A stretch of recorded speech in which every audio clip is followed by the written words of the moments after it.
Citizenship mana Hungary, Russia ke apa, Poland or US. So if there is too much war and problems in Israel, they will all run back to their countries. And when that happens, the whole Israel plan or experiment will fall apart. So don't have the impression that Israel is very powerful. Most of their troops are also reservist. And one of the factors that Miko Palat mentioned that they're afraid to go into Gaza is they're afraid to face the Hamas fighters. And we have to understand they are cowards. I tell you cowards why? Because they're afraid of the Hamas, but Hamas is about 10,000 people. They have 300,000 lining up in the borders of Gaza. And they also have fighter planes, all kind of bombs, the latest specific bombs and all that. Yet they are afraid because they're afraid to die. Very hard for us to imagine. We have to be very thankful that we are in a peaceful place like Malaysia. Benda kecil-kecil ni kita tolak. I mean, we are peaceful, you know. We have our little problems here and there, tapi we are an example to the world about multiculturalism, multiracial, multi-religious excellence.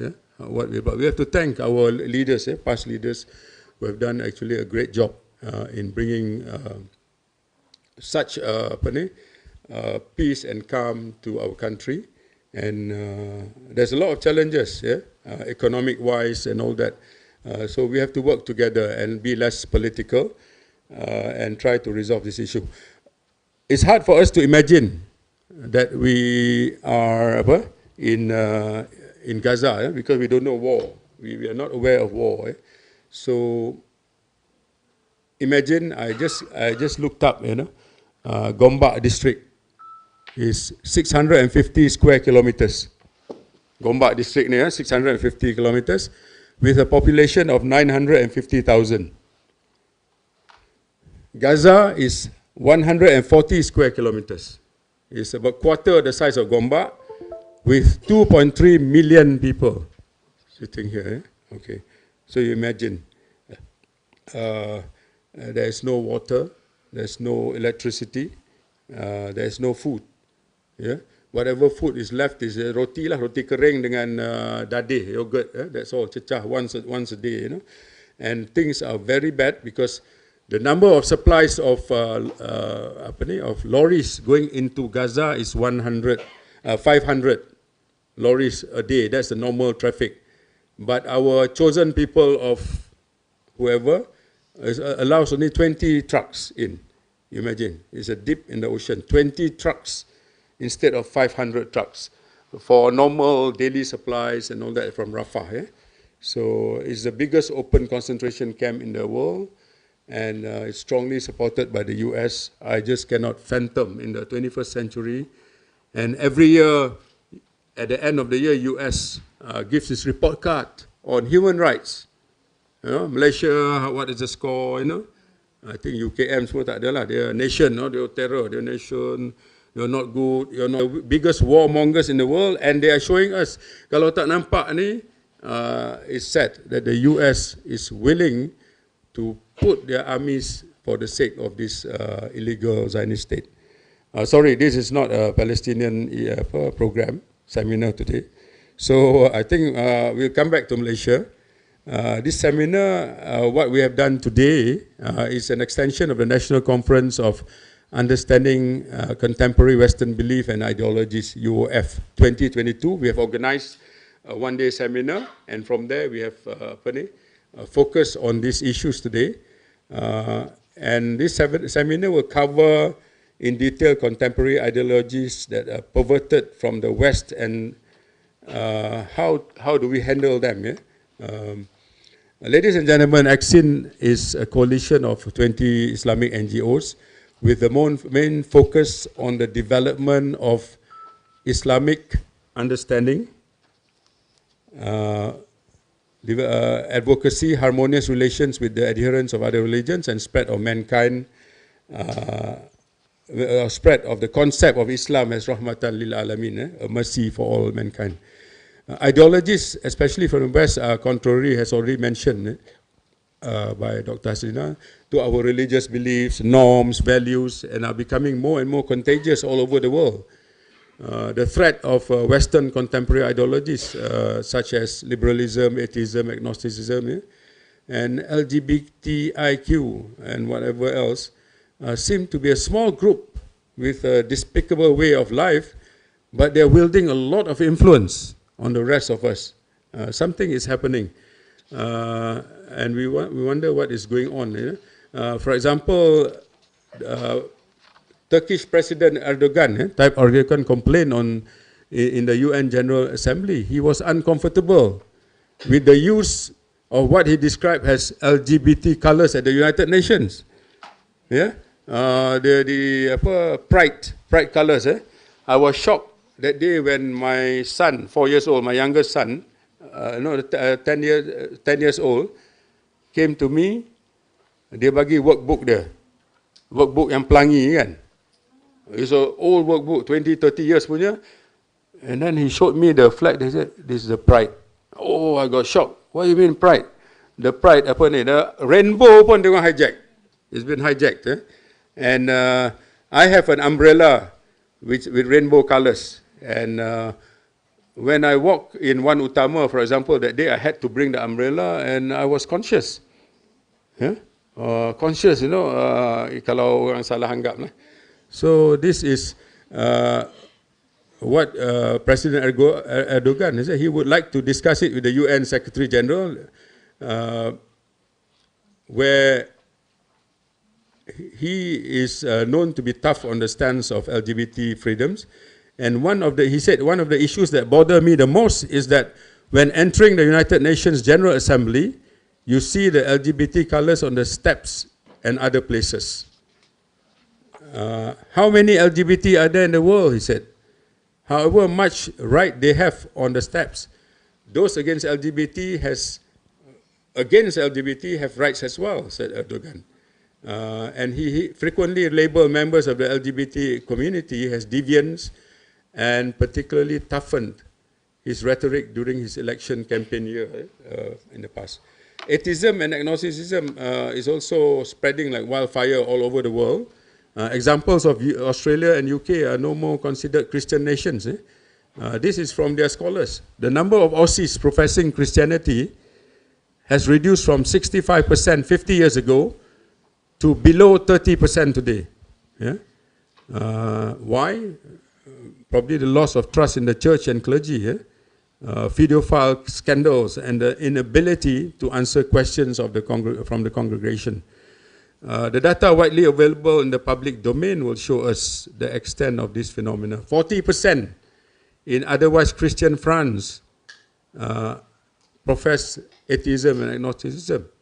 Most Americans say it's not necessary to believe in God in order to be moral and have good values, according to a Pew Research Center survey. About 2/3 say this.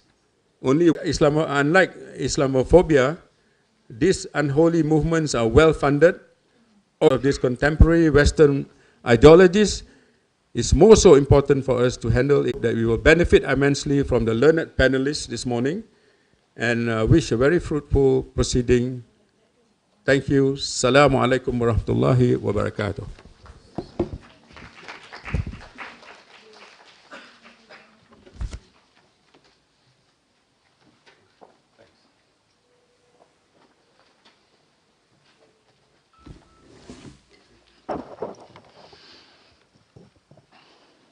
Thank you very much, Tuan Haji Insinyur Muhammad Jamaluddin, for delivering the very enthusiastic speech for us as young scholars. Ladies and gentlemen, brothers and sisters, before we proceed, let me give some information to our keynote speakers for today's seminar. Assistant Professor Dr. Megawati Morris. She has joined IIUM since 1997 after graduated from the same university specializing in Islamic thought. She embarked on various research projects such as Western ethical theories, the influence of Al-Ghazali, and she is famous with being Islamic philosophers in our universities. She wrote many books, published scholarly articles, especially on Islamic philosophy and Western ideologies. So with that being said, now we have the pleasure to invite Assistant Professor Dr. Megawati Morris to deliver her keynote speech entitled Philosophical Analysis of Modern Ideologies with the focus on transgenderism. Please welcome.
Oh, maybe this one. Is it? Use this.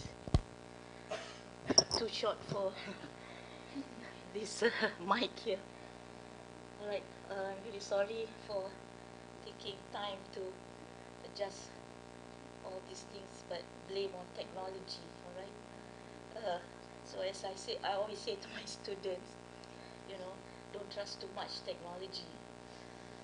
So anyway, Bismillahirrahmanirrahim. Alhamdulillah Rabbil Alamin. Salatu wassalamu ala ashrafi anbiya wal mursalin wa ala alihi wa sahbihi ajma'in.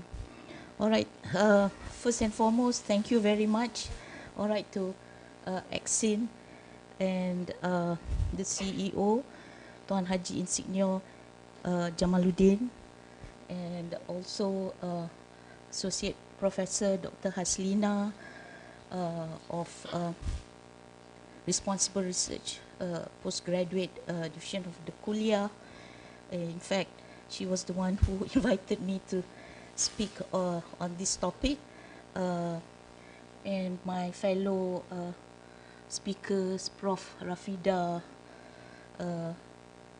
Associate Professor Dr. Amran, Dr. Yusuf. All right, thank you very much, and also to the organizing committees of ACCiN and the postgraduate students society, and of course to my respected audience who who are willing to spend their Friday morning with students do not have class, listening to attending, all right, to this seminar. So we have listened to the basically, the very how would you say, tremendous problem, all right, or horrific situation in Israel, in Gaza, between the Zionist Israelis and, you know, and the victims of their aggression, who are the Palestinians. So it looks like, you know, this problem about transgenderism is not really so, what do you call, of vital importance, but a threat that our society is also facing. And in fact, all right, it has very long term implications and consequences if we are not aware, all right, especially in relation to the root problems. We always hear about, you know, the manifestations of the problem, the expressions of the problem, but seldom, all right, at least in public media, at the academic level, yes, public media about really what is the root cause of the problem. All right, what is the root cause? What are the root factors? Focus on that and then try to explain. But of course, there's shortage of time because it is a philosophical analysis. I was asked also to cover on modern ideologies, all right, in general, and then focus on transgenderism. But as I say, this is not a philosophy class, but I'll try. All right, and some of the things I know, since there are two other speakers who will be speaking of transgenderism, maybe it's more practical to skip some of the slides. All right, so basically it's the same meaning as contemporary Western ideologies, but I prefer to use the word modern because it has a philosophical and intellectual and therefore also religious, spiritual religious connotation to it. All right, and then focusing on transgenderism. All right, so you know, it's always instructive and good to begin with ideologies, then you know what you're dealing with. All right, so these are there are many definitions, all right, but I'm just giving you three. So basically, if you see the first two, you know, I underline the keywords. So comprehensive vision, philosophical tendencies, all right, and then dominant class of a society, all right, and thought, normative thought process. So as we can see, all right, it's a comprehensive vision, and usually people also, all right, equate ideologies, all right, with belief system, but non-religious, but a belief. You can believe in these ideologies, or they call it quasi-religion.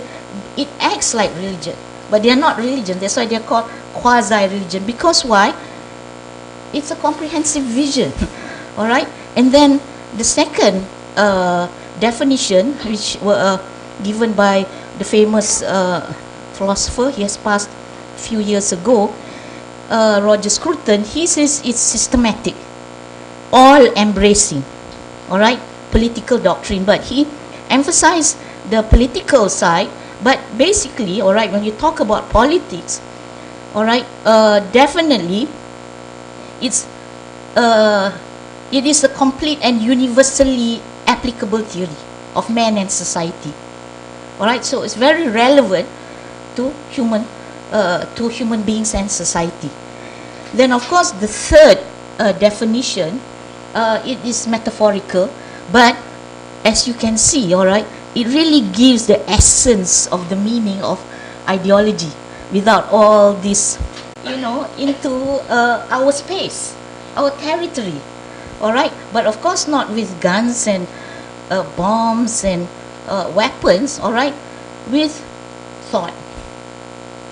And then we will see the process of ideologies through the features and the functions, all right, and later with the philosophical analysis. So it's a battle, all right, and he was talking about his 4-year-old son showing the rainbow, you know, and he said that, I like it, they have hijacked the rainbow, because I saw the rainbow and I liked it, and I sent it to my friends saying that it's a happy day. Then I found out later, I was informed that, you know, you don't use that rainbow, all right, as the icon. So anyway, so a club, all right, a club meaning that wooden stick, all right, designed to flatten your opponents, all right. So this is the definition, features and functions, all right. So what does ideology do?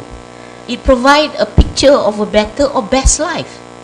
That's why people who have turned away from religion, they turn to ideologies, because what ideologies do, and they are very, like we say, action oriented, and they desire for change, always massive change, therefore politics are involved, all right. So they tell the people, all right, the masses, that they are providing this goal culture, which is the best life for humans, all right. And then what are the functions? What is different from ideology, from philosophy, all right? I will show that philosophies, ideologies are based really on Western modern philosophy, all right? Ideologies is not from the Islamic intellectual tradition, all right? But we, of course, have used the term very loosely, all right? Equating with basically even sometimes ideologies in our Islamic community, or ideological schools of Islam, all right, because, but actually, all right, we will see the real meaning, then we won't be using the historical origin also of the term. So anyway, so what's the function? They simplify, all right. So if philosophy is complicated, ideology is simplification. Why? Because the audience are the people, the general masses. So you cannot make things too complicated, all right. Then of course, what's their purpose? Action. And third, they definitely will justify their action, and those people will believe, because they justify either intellectually or in terms of propaganda, all right, and all other media channels. So what's important, because since the group is mainly students, all right, I was informed also, so you have courses in undergraduate level and graduate level on ideologies, belief systems. So you will say, why do we have to study, all right, these courses on ideologies? So it's about change. Ideologies are about change and agents of change. So agents of change are the ideologues, all right. Who are some examples of the ideologues? Karl Marx, all right. Although Karl Marx would be a philosopher and an ideologue at the same time, all right. So ideologies are platforms of change in society. So how do they effect change? Is through ideas and actions, all right. So the shift of human understanding to change human behavior, all right. So whatever changes in human society, all right, it always originates from thought. People do not act really without thinking, and even if they don't, all right, they get attracted through propaganda, but their leaders or the ideologues or the ideologies always think in advance, all right. They have their thought. So, and they of course offer new interpretations of life to the masses, and because they show concern. What is your concern? All right, the concern of high living, what do you call the cost of living? They can translate that in the sense of, well, because of the economic system that we are following. All right, so what economic system? All right, like I say, they always try to simplify. All right, so is it capitalism? Is it socialism? Is it Islamic economics? All right, so they definitely will show concern. All right, then articulation of the goals. Then they will say, all right, we will try to make your cost of living lower and your economic life more prosperous. But so here are the goals, and then they go further. So that is when this is the way of achieving the goals. And of course, achieving the goals have to do with the ideologies. All right? We may not know its ideologies. All right? So, what we have discovered, and through the work of Muslim scholars, all right, they say ideology is basically founded on modern Western philosophy. And of course, we will see the the conclusion, all right, is that it is versus religion. All right, so perhaps some people will say this is too radical, but this is, you can see it from the philosophy itself when you compare, and also the historical development. All right, you see the evidences from history. So in the West, all right, this is a fact. West philosophy separated from religion in the 16th century. You read all the books, all right, after the Renaissance, and it associated itself with the empirical and natural sciences. Then modern philosophy, all right, here we are talking about modern philosophy, not ancient Greek philosophy or the medieval Christian philosophy, where philosophy was still, wedded or integrated with religion. Here, modern philosophy, basically the watershed figure is Descartes, all right, and that's why he's called father of modern philosophy. So modern philosophy became opposed to theology, all right, wisdom and religion, and in the 19th century it became a complete replacement for religion, all right, in the West. And why 19th century? Basically, it was Karl Marx who really fully developed this concept of ideology. So the essential features of modern Western philosophy and ideology were humanism, rationalism, and empiricism. All right, so these are the three essential, you would say, principles, and which the modern Western philosophical tradition, all right, contain, all right, these three principles. And I may not show directly and concretely, but you can see from the analysis. So, what is ideology?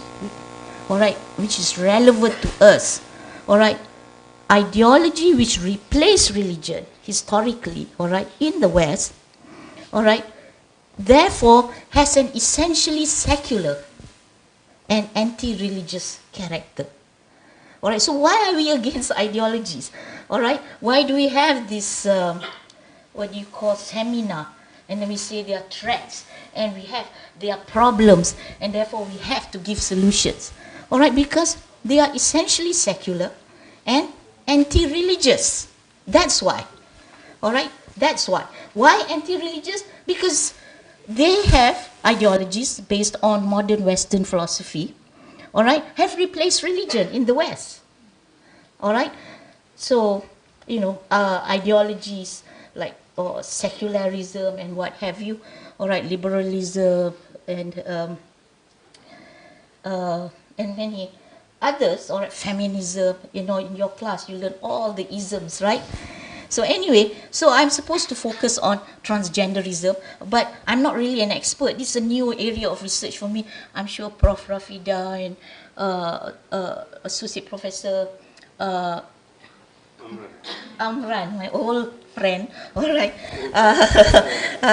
he will also, I think, from the titles that he will be also talking about transgender, all right. So anyway, yeah. Okay. Both of us are old anyway. All right. So let's look at definition again. It's always good, all right, and instructive to start with definitions, all right, because they give the meaning and the scope. So therefore you're not going beyond the scope, all right. So transgender, all right. The definition given by American Psychological Association. Transgender, all right, the person is an umbrella term for person whose gender identity, gender expression, or behavior does not conform to that typically associated with the sex to which they were assigned at birth. If you see how they craft the definition, very well. So from here already, which later we will discuss, that there is a difference between gender identity and gender expression and the sex.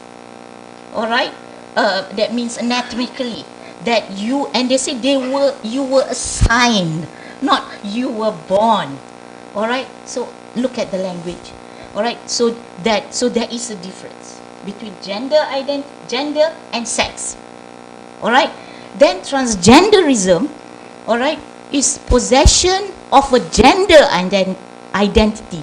So transgenderism, all right, has to do with gender identity that is not congruent. That means that does not match with the sex assigned at birth. So if you are a male, all right, that is the sex that you are assigned at birth, but transgenderism means you can transform, all right, you can move, you can change, all right, or they say you can improve to become a woman, for example, if you were born a male, and vice versa. Then, all right, a gender dysphoria, basically I think in your program this was the topic that I was dealing with, but I thought since it's ideology I will deal with a larger topic, scope. So that gender dysphoria, which we always hear, is a psychological condition marked by significant emotional distress and impairment in life, all right, functioning, impairment, weakening, all right, in terms of how you function in life, caused by a lack of congruence again between gender identity and sex assigned at birth. So there's that problem, that binary or duality, okay, situation. And that's why there's conflict, all right, there's guilt, there's distress, all right, and that, and different ways of handling it, the Western way or the medical way anyway. So, and the other related term is LGBTQIA, all right, I think also you can say LGBTQAI plus, all right, so an acronym used to signify lesbian, G, gay, bisexual, transgender, all right, so transgenderism is included in this acronym, queer, intersex, and asexual people, and basically that plus sign, from what I understand, is referring to the fluidity, the fluidity nature of when you talk about this gender identity and sex identity, or the sex that you were assigned with, you were born as. All right, so I just pick and choose what are the impacts, and basically in the Western countries of Canada and California, all right, basically legislation. So when you talk about legislation, they're going to make law, and so they are going to be protected. All right, so what, for example, the Ontario's bill, the state can seize children whose parents disagree. If you are a parent, you disagree with LGBTQI policies and ideology, they can take away your children from you. All right, I think from YouTube you have seen some, videos going viral about this. Then, because not everybody in the West agree. All right, actually, it's it's like Tuan Haji said, it's it's a small minority really, but they're trying to impose, all right, their belief system on the majority, and of course including us Muslims. So then government agencies can ban couples from fostering or adopting children if you disagree with LGBTQ. All right, so if you are normal parents, you don't agree, you cannot. This is in Canada. Then in California, mandates that pro-LGBT instruction in state junior high and high schools. This is the impressionable age, and so it's mandated pro-LGBT instruction. So this is the Healthy Youth Act. I think it's become law when it's an act. All right, I think. All right, correct me if I'm wrong. Instruction and materials on this LGBT or may not teach or promote religious doctrine. So they are not being objective.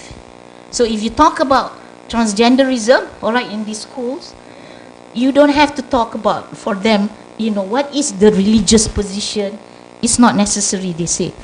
Then instruction of transgender principle is mandatory. This under this California 2016 Health Youth Act, and has no age of consent. All right, they're just going to bulldoze. They're going to teach all this. Don't have. And here in this, from this article which I read, basically they say kindergarten students. All right. So,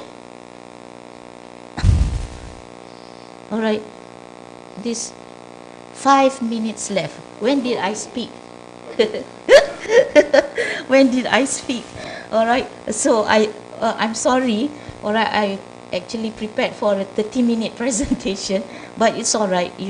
Can always to be continued. All right. So anyway, what about the situation in Malaysia?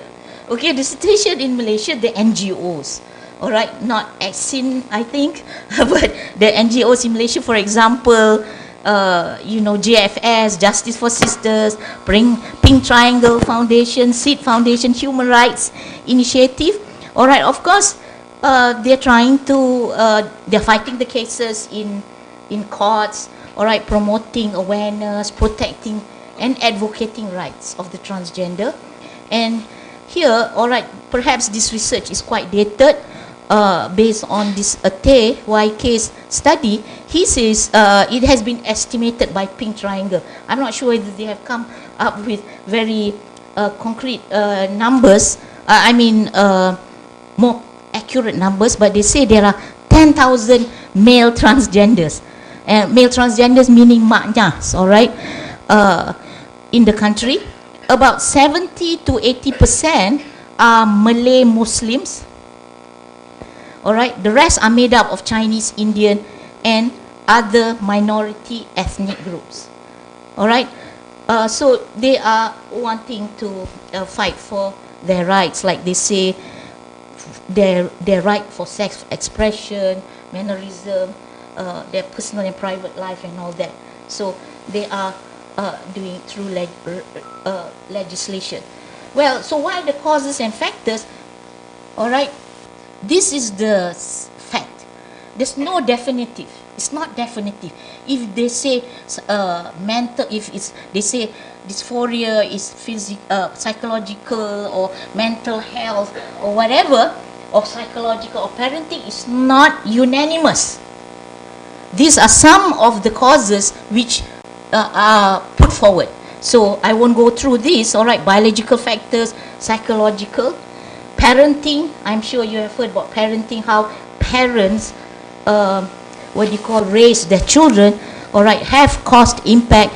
But the fourth is transgenderism as ideology, and basically as belief system or quasi-religion, as how they defined the meaning, and that's our position really.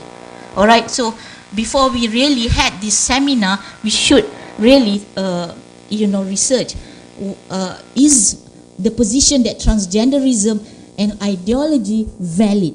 But so we are safe in the sense that, we have looked at the research and it confirms, and then, now then we say, all right, transgenderism is a belief system, because that, in the West, all right, not everybody says it's an ideology. They say it's psychological, biological, genetic.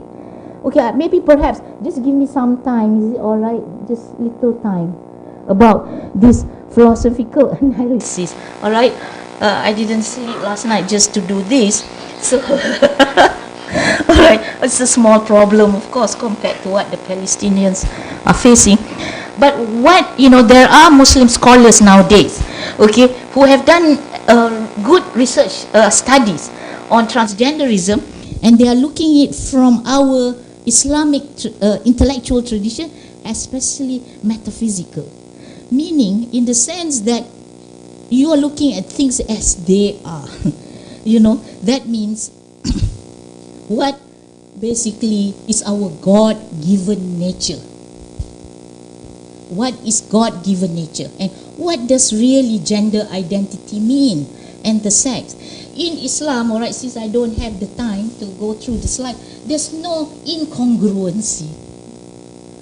And that divine nature, alright, it basically is the nature, alright, of human beings that Allah has, you would say, gifted, alright, or created us in that. And of course, there are Muslim scholars, alright, classical Muslim scholars, who, of course, they did not address transgenderism, alright, but you can find the principles. And like I always tell my students, usul. While you are studying usuluddin, you are studying usul. Usul means foundations. You go to the root, you go to the foundation, you go to the fundamental questions. Most of us are dealing with just, symptoms or manifestations or problems at a superficial level. So, okay, here, actually, all right, this very important study by Hassan Spiker, all right, and he wrote an article in it, and he's also on YouTube, which you can listen, very clear. So he said basically, all right, this transgenderism is rooted in the Western philosophy, modern Western philosophy tradition, which is Descartes, the father of modern philosophy. How? All right, then he says because of his statement, I think therefore I am. Alright, cogito ergo sum. Why is he so important in the tradition of in history of philosophy, including Islamic philosophy? Because we critique him. Why? Because this is the philosophy of the subject. No more object, which is in relation to us. We are concerned with God, the divine, as an object. For example, object of knowledge, object of worship, right? Object of pleasing Him with the ethics, object of obeying His commands.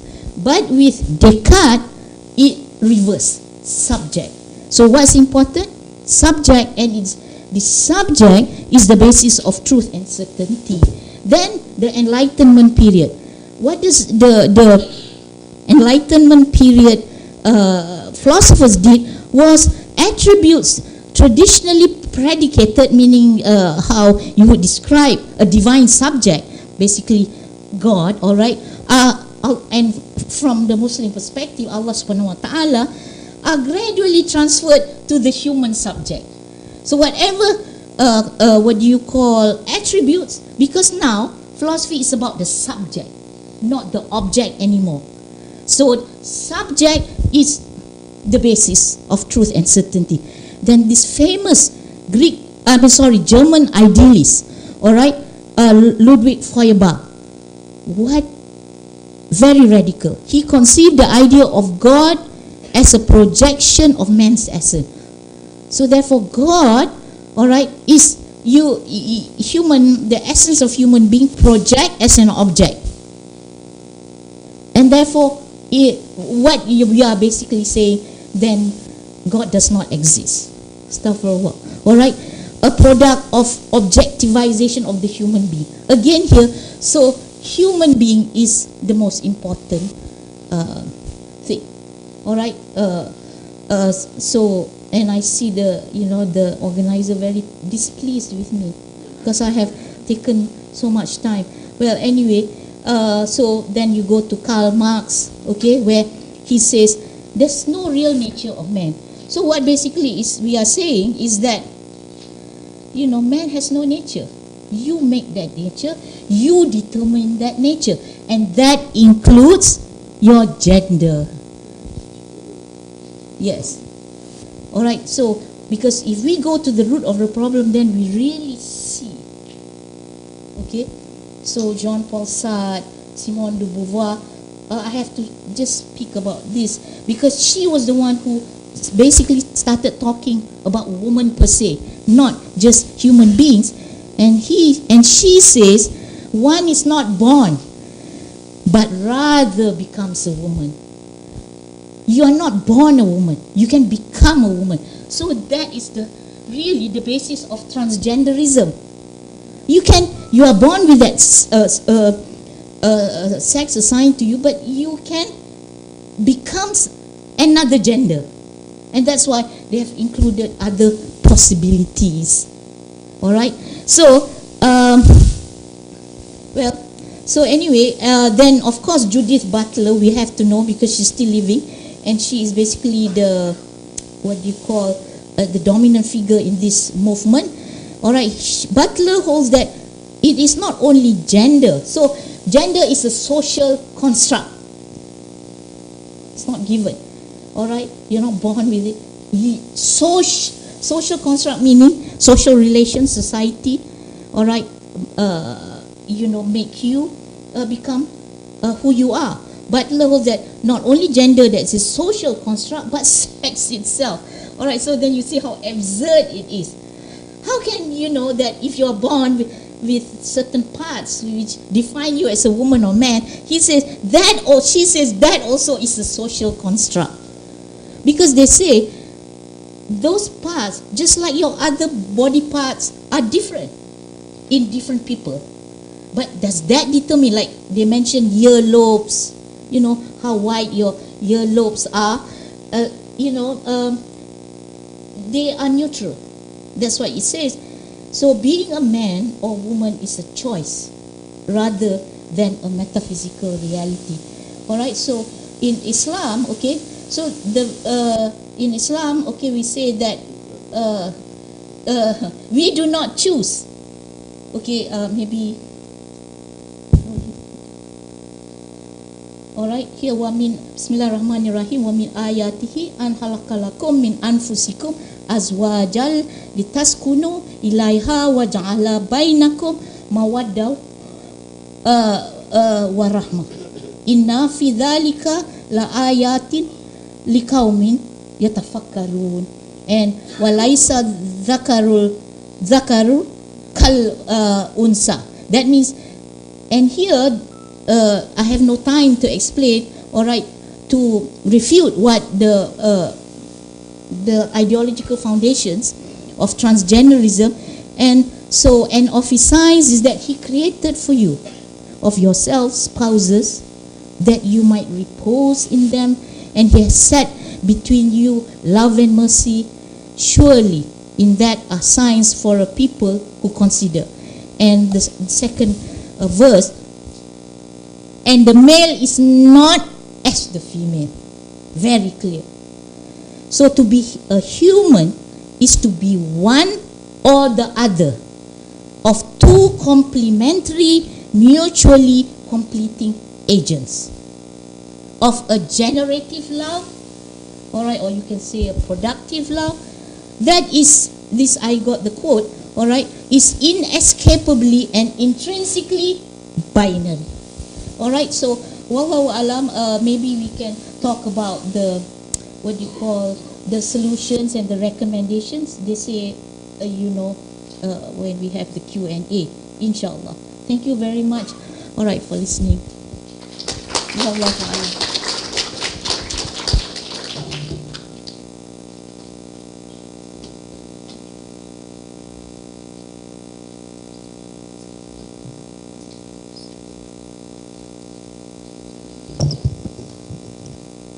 Thank you very much, Assistant Professor Dr. Megawati Morris, for a very inspiring and intellectual philosophical discussion on transgenderism. Dear esteemed guests, as our token of appreciation for our invited guests of honor, I would like to call upon Associate Professor Dr. Haslina Ibrahim to accompany Tuan Haji Insinyur Muhammad Jamaluddin Shamsuddin to present a souvenir from ACCiN to Associate Professor Dr. Megawati Morris.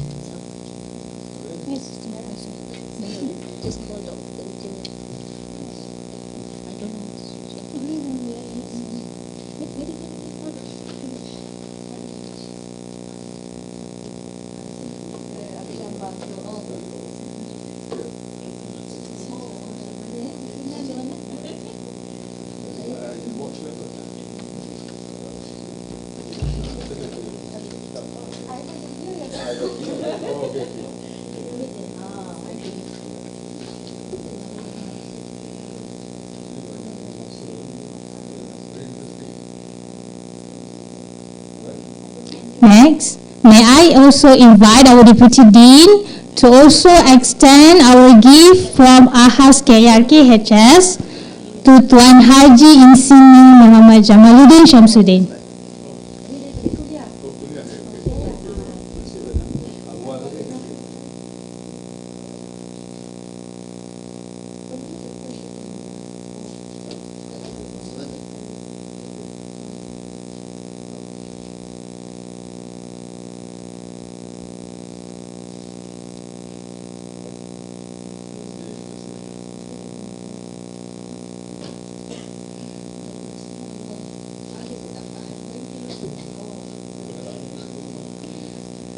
Thank you, Associate Professor Dr. Hasina and Tuan Haji.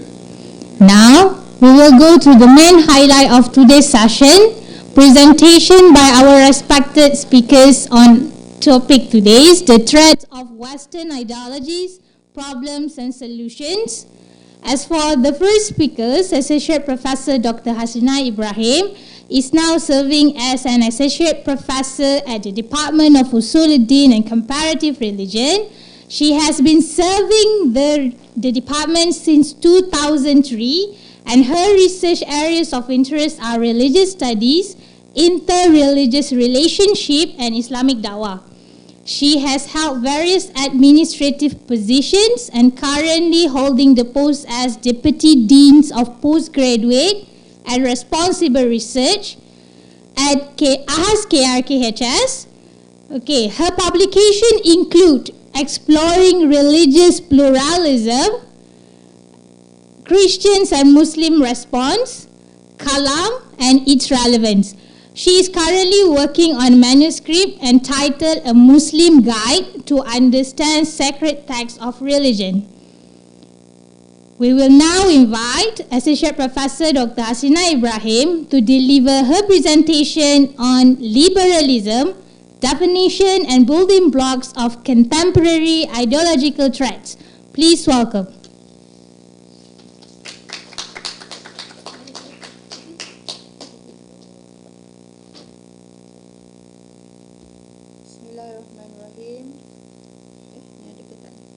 Bismillahirrahmanirrahim. Assalamualaikum warahmatullahi wabarakatuh. First of all, let me make some clarification. This week, this is my third presentation, so please forgive me if I will be quite chaotic in terms of presenting my ideas, because everything seems to come together at the same time. Alright, so I will be discussing liberalism and the challenges in the context of in the current context. Before I begin, let me share with all of you what I aspire to achieve in my presentation. So next.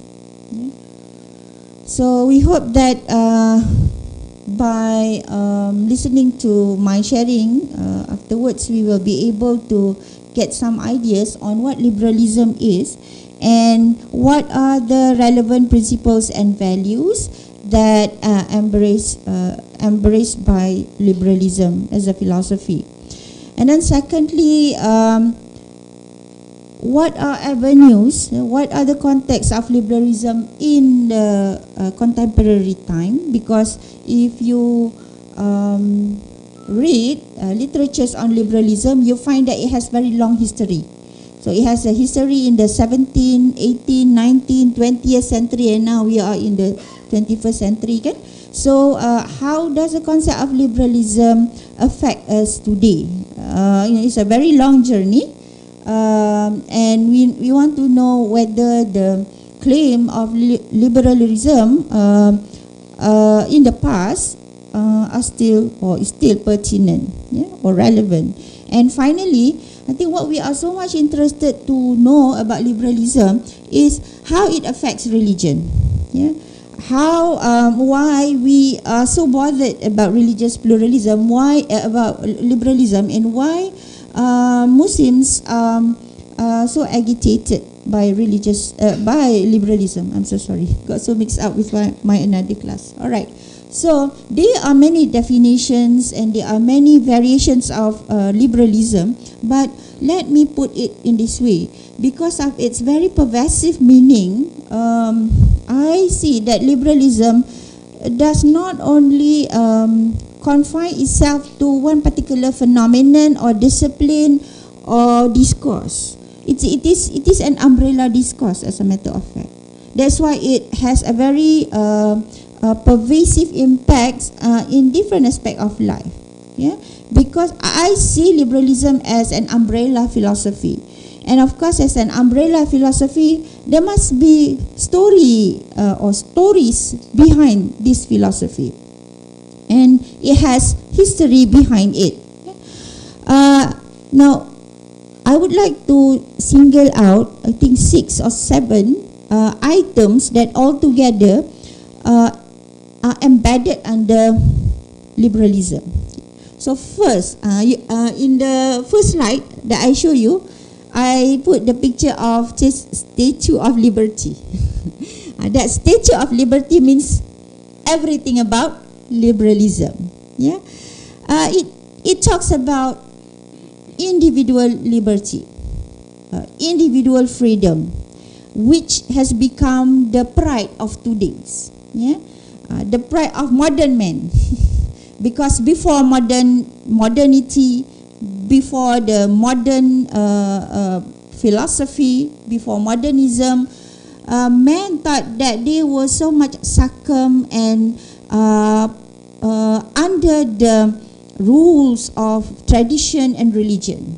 Everything was so much dictated by religion and tradition. It is not good because men cannot do whatever they want. Religion shaped their virtues, their values, their way of thinking, their way of living. This is not good. So they look forward to liberate themselves from the religious cocoon or traditional cocoon. They thought that it is good to be given freedom to think what they like, to do what they want to do. So this is the behind story of liberalism. Well, it does not seem it is not wrong to have freedom, but let's see what liberalism has to offer in terms of this meaning of freedom in the context of liberalism. Secondly, equality. Equality here in the egalitarian context. Those from political science would know what I mean, especially when you relate it with democracy. One man, one vote. So is that wrong? Well, it seems that there is nothing wrong about that. But to what extent that liberalism promote more than one man, one vote, as a philosophy? Of course, the intention is very noble to put down discrimination or inequalities in the society. This is not something wrong. The third thing that is very much featuring liberalism is the role of government. Well, actually, the role of government today, as you can see, is not that small. It's very dominant, the role of government. But then, back then, especially during the period where the state and the church were together, there was a power struggle between the state and the church. And sometimes the state was dictated by the church, and sometimes the church had to listen to the state, to the king. So whatever values that the subjects or the people embrace should be coming from either the church or the state, or should be the outcome of the struggle between the church and the state. Perhaps you can relate to the story whereby one king from England wanted to marry his own daughter, and there was a lot of issues between the church and the state. Yeah. And then I said where the other three, maybe it goes to the next point. Okay, never mind. Now we go to the historical background of liberalism. Okay, the 6 and 7 will come later. Not here. Okay.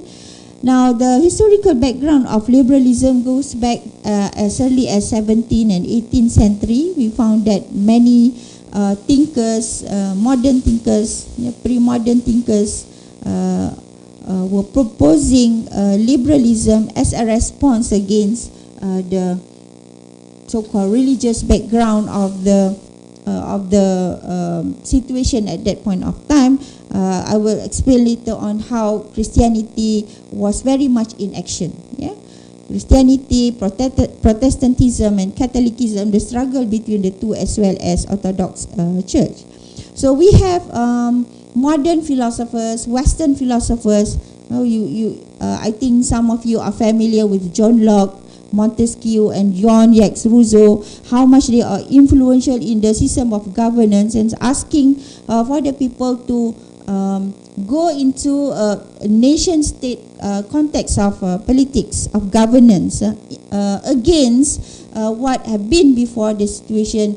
It was church-state, nation, governance, or what they call it as theocratic governance. So you have like before theocratic form of governance, changing to democratic style of governance. Yeah.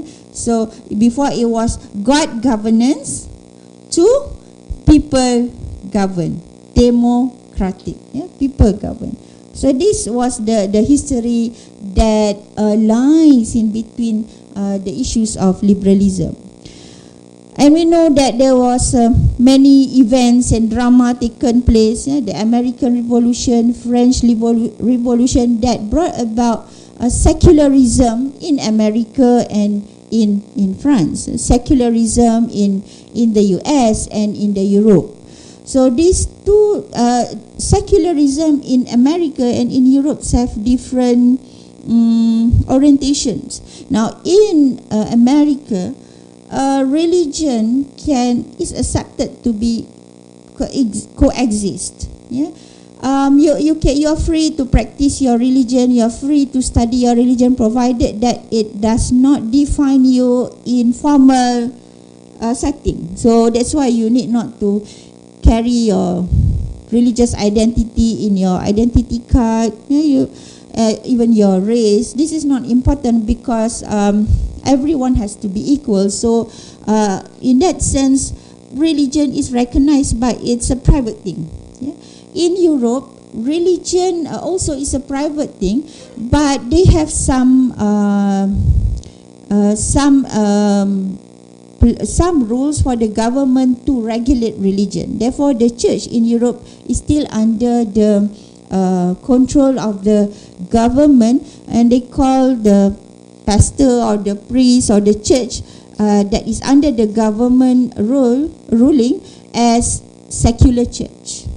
So it is church, but it is managed by the government. There is some intervention from the government, but as far as that is relevant to the church institution is concerned, but still they are not into the governance, but the government have some control over them, like appointing the priests, and looking after the well-being of the church. The government still have role. This is in Europe. In America, they have nothing to do with the church at all. Yeah. So, but both are very secular oriented way of governance with regard to religion. Now, I told you just now that liberalism had a very long history. Yeah? So if we can go back to the period where Adam Smith, for example, advocate the pertinent character or features of liberalism that we still carry until today, especially in the secular country like America and countries in Europe. So Adam Smith propagate that government should have very limited intervention in many sectors, including economy. That's why capitalism can be prosper in America and in Europe, because government should not intervene. That's why the famous phrase, yang kaya semakin kaya, yang miskin papa kedana, because it's all up to the, to the business people to determine the margin of profit and the number of products, the volume of products, the maximizing of profit will determine their importance or their significance. Yeah. So government should have very limited intervention in even the rights of the people, in the individual right, as a matter of fact. So I will explain to you how is this bringing a lot of implications today, when the government is not supposed to get involved in family affairs, in one sexual orientation or gender, so on and so forth. And then social liberalism in the 19th and 20th century. This is with regard to social and economic inequalities. Now, what about social inequalities here?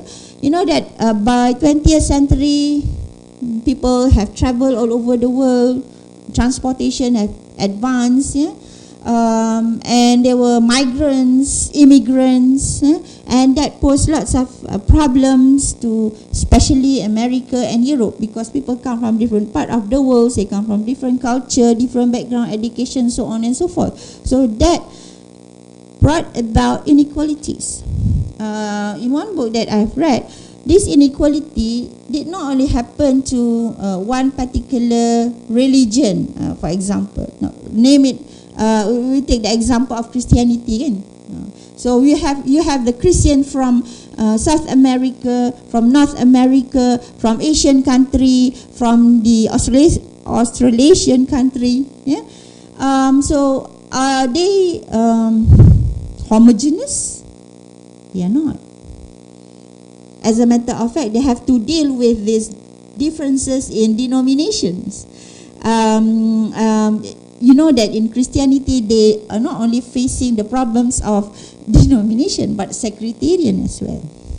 And you know how denominations have been in struggle for quite many years. So, American and Europe were facing this problem of how to deal with these different and struggles between the Christians and also between the Muslims, between the Chinese, because you have the Chinese, some of them are Buddhist, some of them are following Confucianism, Taoism, Chinese traditional religion, and they come from, Taiwan, from Japan. So it's a multi-religious, multi-cultural. It was so pluralistic that find it is so difficult to handle them unless you have a philosophy that can attend to these differences. So if you look at the social context of this so-called Western countries, I'm using it in a very loose sense because Western actually refer to where you are. Okay? It's very geographical, but you know what it means by Western here. You understand that they are looking for formula and solution to solve their problems. So I'm stressing on this. They are looking for formulas to solve their problems. Now the issue is whether the solution that they are provided to solve their problems are also our problems and also our solution. So this is my proposal to all of you to think about. And then economic liberalism, when there are so many people, are there enough food for everyone? Who will be active in the economy? in the economic pursuits, selling and buying and making monies and resources. And then cultural liberalism, which culture is dominant, which culture to determine the identity of this country, the identity of this nation. So can we suppress one culture over the other?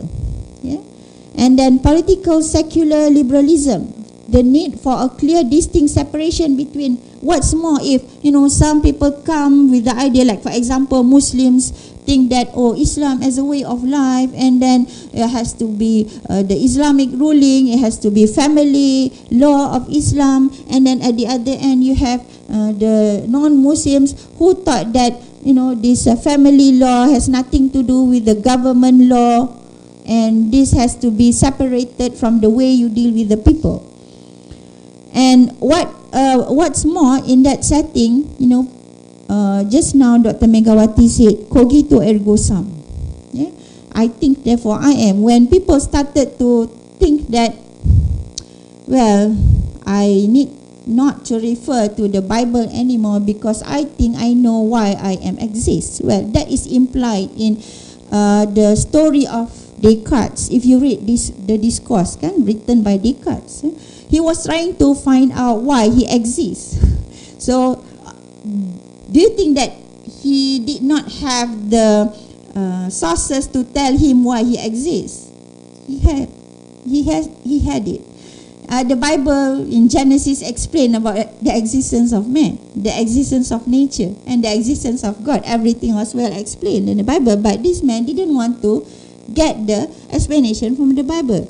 He wants to know it from his own intellectual activities, and he found it.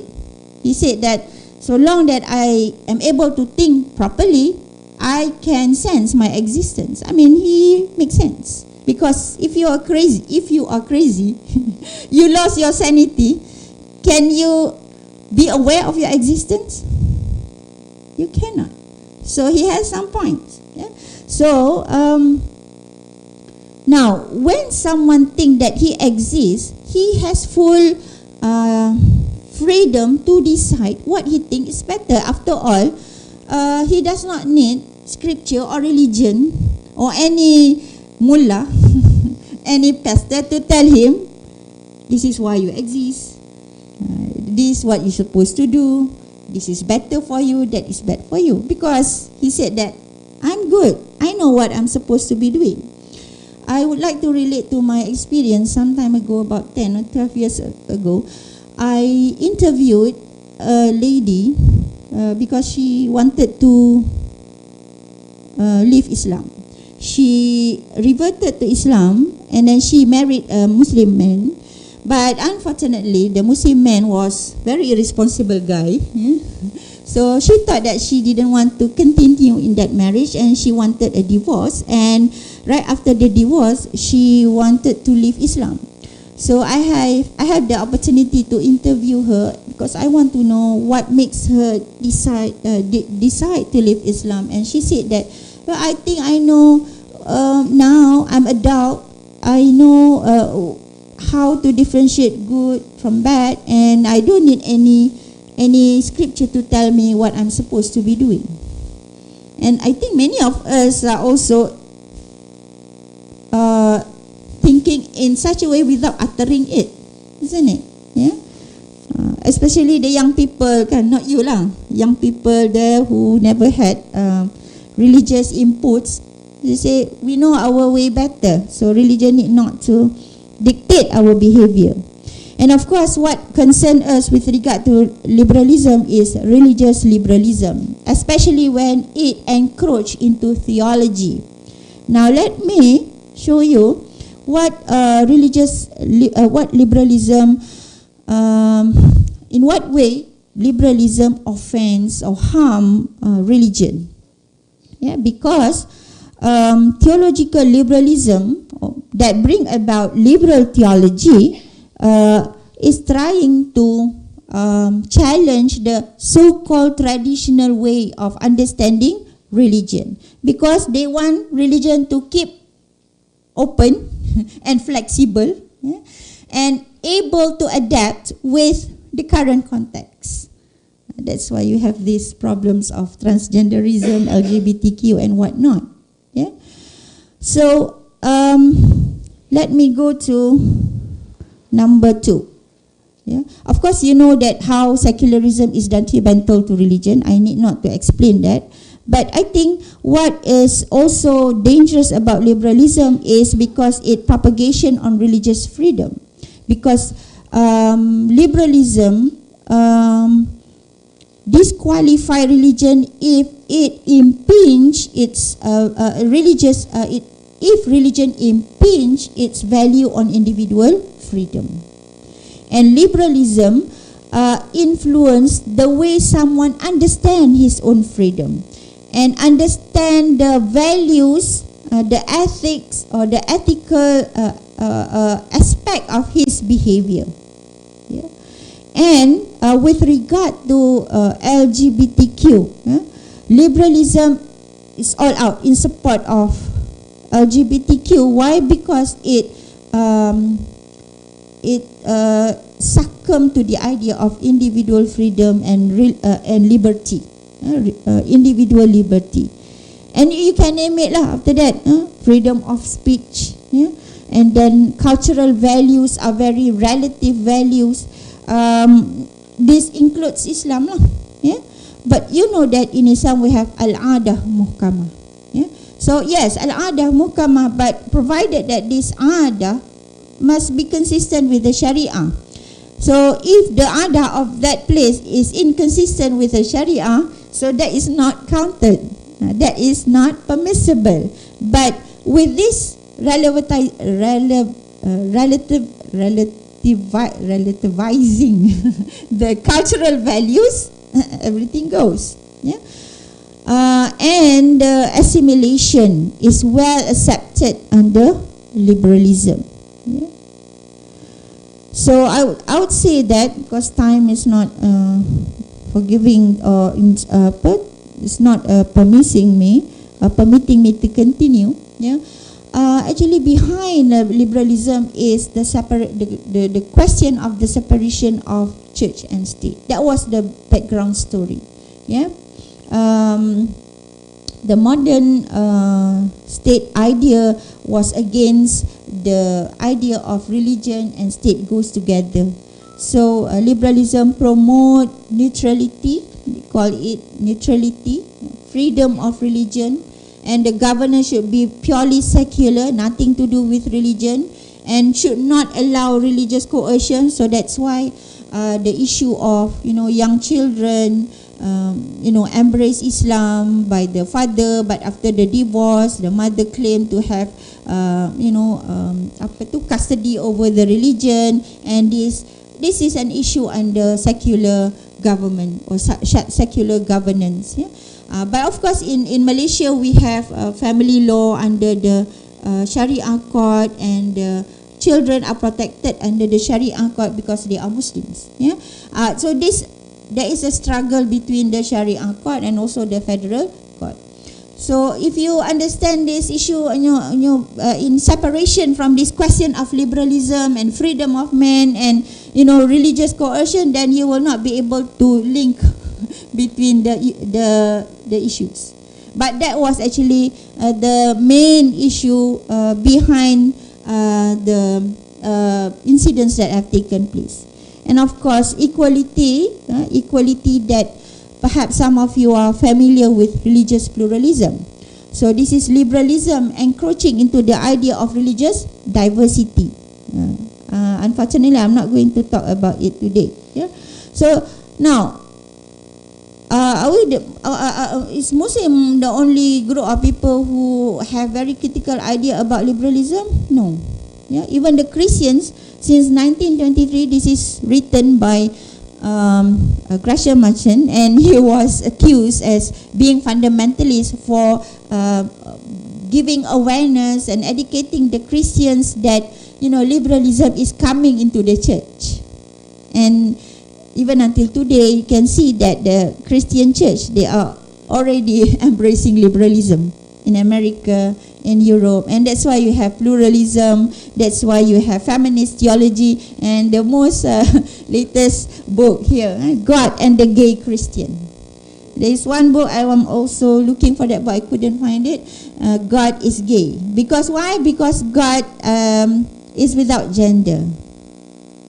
Yeah?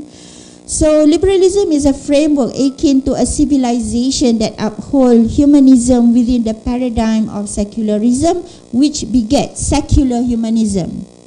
So one sin is not enough, we combine it with another sin, secular humanism. It is a response against a specific historical, religious, traditional background that greatly shaped the modern and postmodern philosophy since the 18th century. So my professor, almarhum Professor Irfan Abdul Hamid Fattah, say whenever you encounter new ideology, philosophy, concept whatsoever, don't look at it as a clean slate. It has always cultural, religious, historical baggage around it, and you have to study it. Especially you are all researcher. And then liberalism in this regard poses challenges to Islam in the sense that it contests the concept of God, man and nature in Islam, and the religion of Islam as a way of life. With that, I conclude. Thank you very much. Assalamualaikum warahmatullahi wabarakatuh.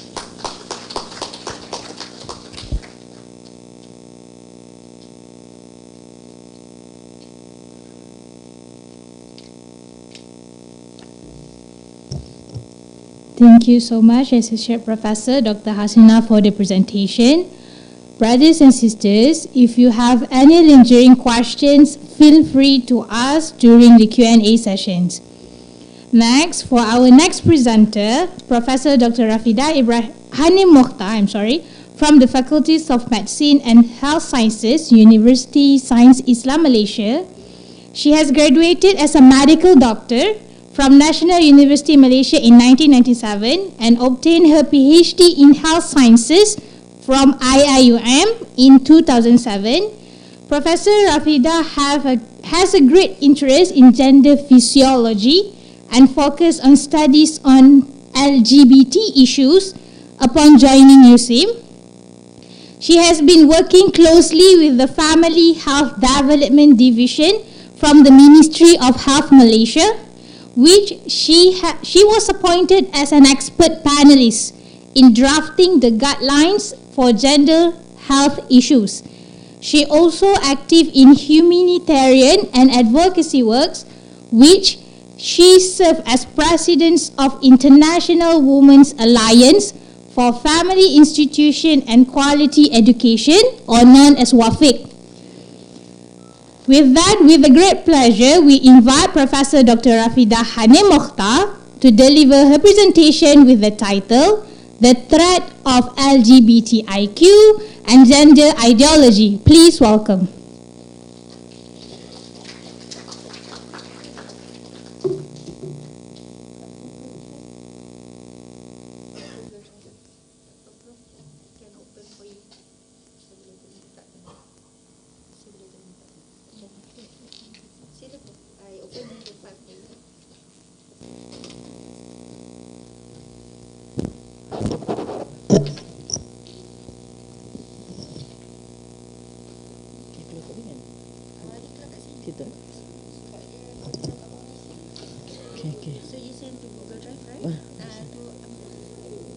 Google Drive. Tadi dia kata dah.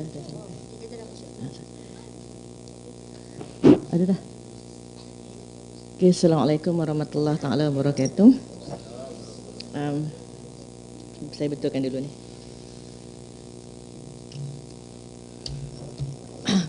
First of all, I think I would like to thank ACCiN, my dear friend Haji Jamal, and Dr. Amran, who is also somebody who opened up the philosophical talk to me, philosophical studies, because I'm from pure hard science. I never understood philosophy, except it's the word for my PhD. That's all.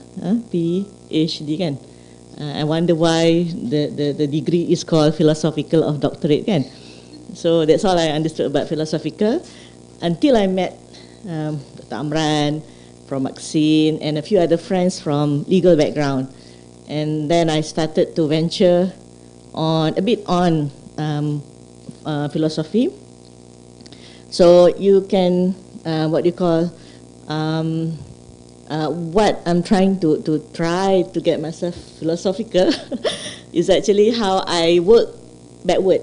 That means I've seen the effect of things when philosophically things designed or structured in such a way.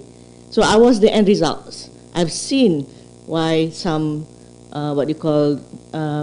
philosophical, not from Islamic principles, resulted in very haywire phenomenon, especially in medicine, which I will explain in my slides. Okay.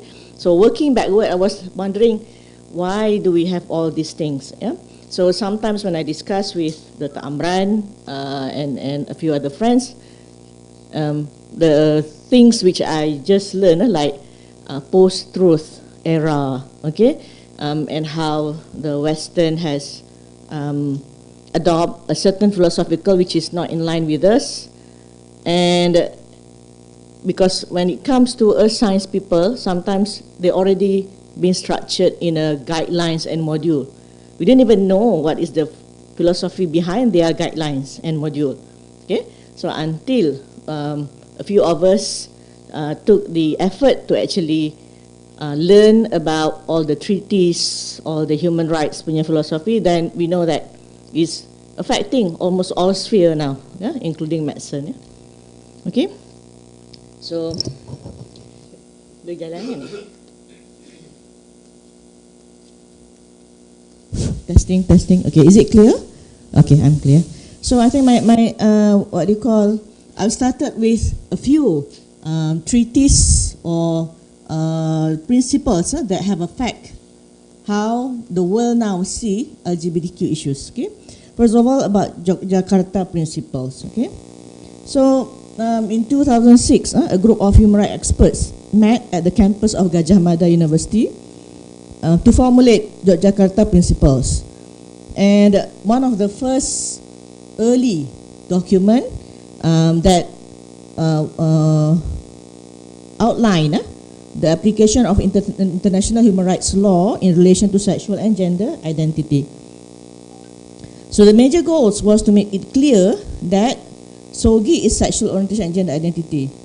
They were not new rights, okay, as opponent argued, but they were saying that SOGI is already there from the beginning. We argued that SOGI is something new imposed to us, okay.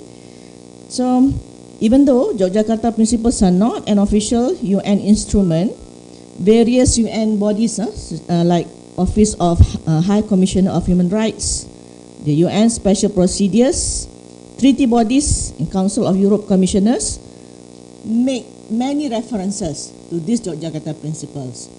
I went to Yogyakarta, University Muhammadiyah, University Gajah Mada, and I asked a few of my Indonesian friends, do you know about these Yogyakarta principles? No, we didn't even know. Okay, so it's a very famous Yogyakarta principles named after a town in Islamic country that have been referenced when it comes to LGBT or SOGI issues. Okay. So next slide. The critics against Yogyakarta principles was first nicely written by those in Christianity or family-based organization in the Western, because I think they were the first who studied that document.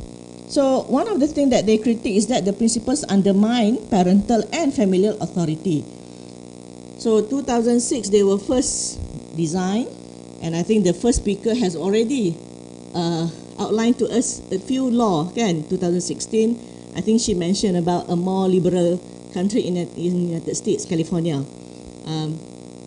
Dekat US pun ada negeri-negeri hijau dia kan. So macam Texan apa semua do not allow so much about LGBT, but states like California would say go ahead. Okay. So even in that 2006, it has already outlined that children are capable of identifying with a particular sexual orientation and gender identity and that this will sometimes be opposed by families requiring the intervention of state social services. Okay. And then in other principles, it affirm, okay, surgical modification of bodily appearance or function or sex reassignment surgery as something which is good. Okay. And of course, the critic says it is contradicting with many studies that shows the side effects of this surgery. Okay. Similarly, the principles advocate a change in adoption law, allowing same-sex couples to adopt children, and doing so would be in the best interest of the children. Okay, so these are the things which have been outlined in one of the earliest documents. Another committee has also criticized Yogyakarta Principle. Okay, majority of the members of the third committee of the General Assembly recommended against adopting any reference in Yogyakarta Principles. Okay, and but the United Nations proceed and they come up with a born free and equal guidelines. Okay, based on the resolutions adopted by Human Rights Council at that time. So what is the problem with this treatise, or kita panggil dia tambahan tau, optional treatise. So they were saying that, oh sorry, next slide. Okay, they were saying that the core legal obligations of state under the United Nations, bawah PBB ni, should include this. Okay, now we don't have any problem with protecting individuals from violence. In Malaysia, I think it is clear, nobody should be subjected to violence wherever you are. Kan? Prevent torture, cruel, inhuman and degrading treatment. Okay, we don't have any issues except that they interpret Sharia law as degrading treatment. Okay? And they say that every country must repeal laws criminalizing homosexuality and transgender people. We strongly disagree. Prohibit discrimination based on sexual orientation and gender identity, except from our law which has stated about the criminal nature of same-sex behavior and also cross-dressing. Any persons are allowed to go to school, go to the hospital and go to the clinics. In fact, many clinics now cater to transgender. I had a study with knowledge transfer grant, and we did a study about patient satisfaction in the clinic that cater transgender.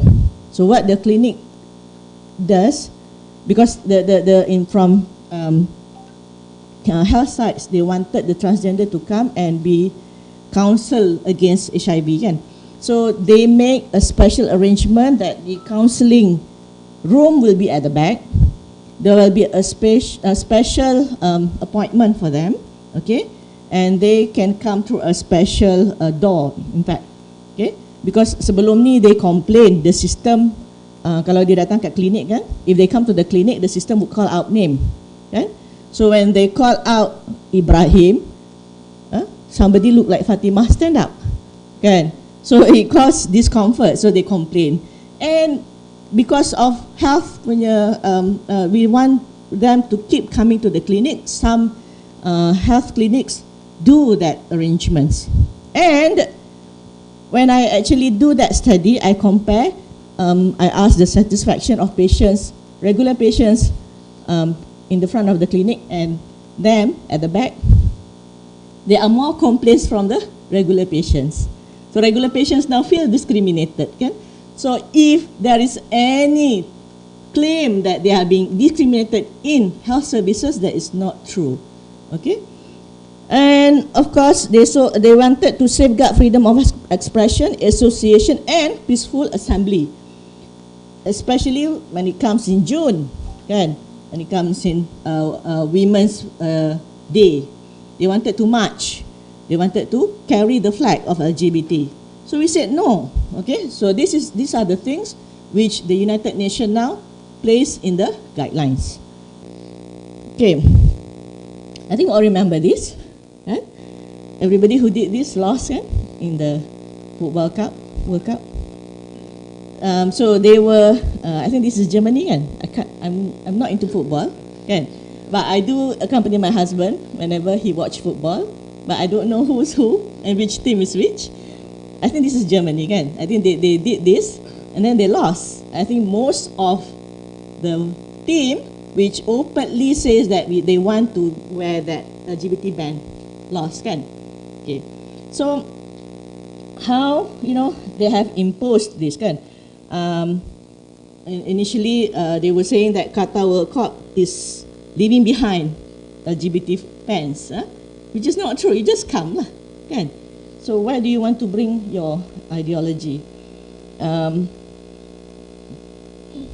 So they protest. A lot of media are pressuring Qatar to accept LGBT and its values, but we are happy that Qatar was firm and do not follow their because Qatar ban armbands.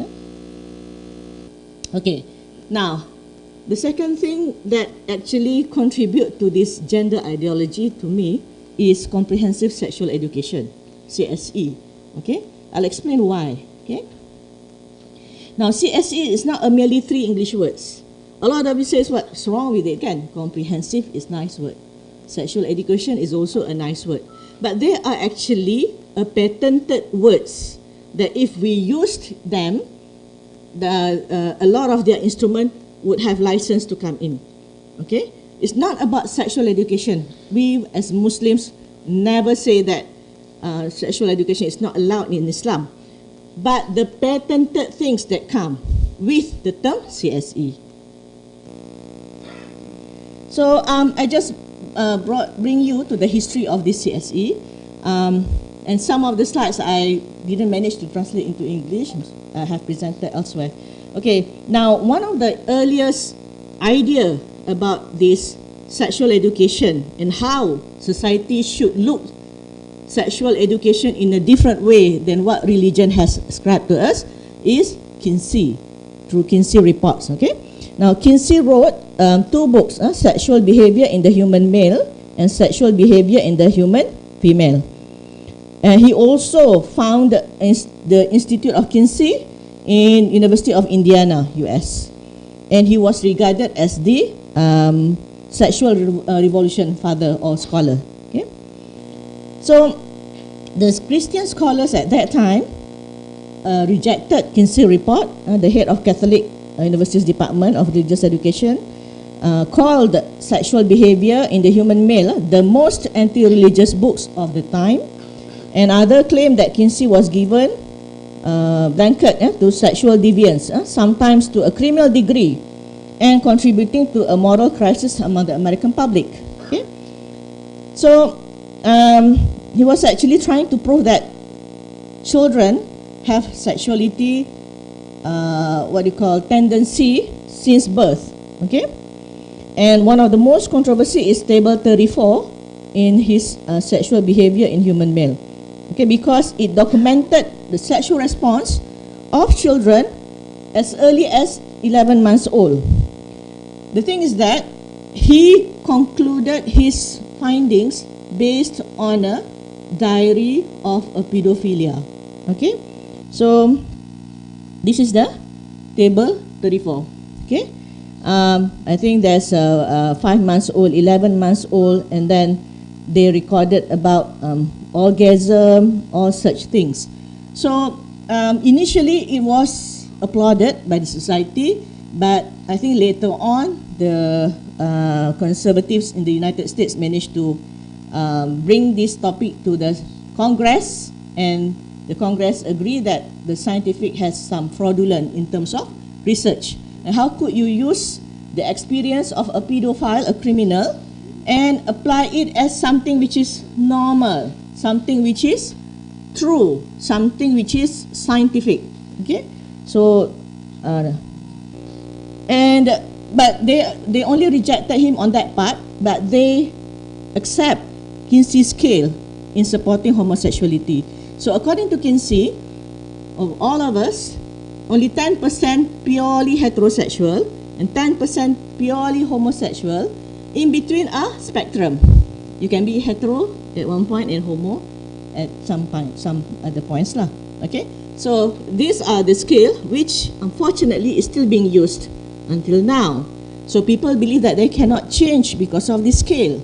Okay, so these are the problem. And one of scholar who actually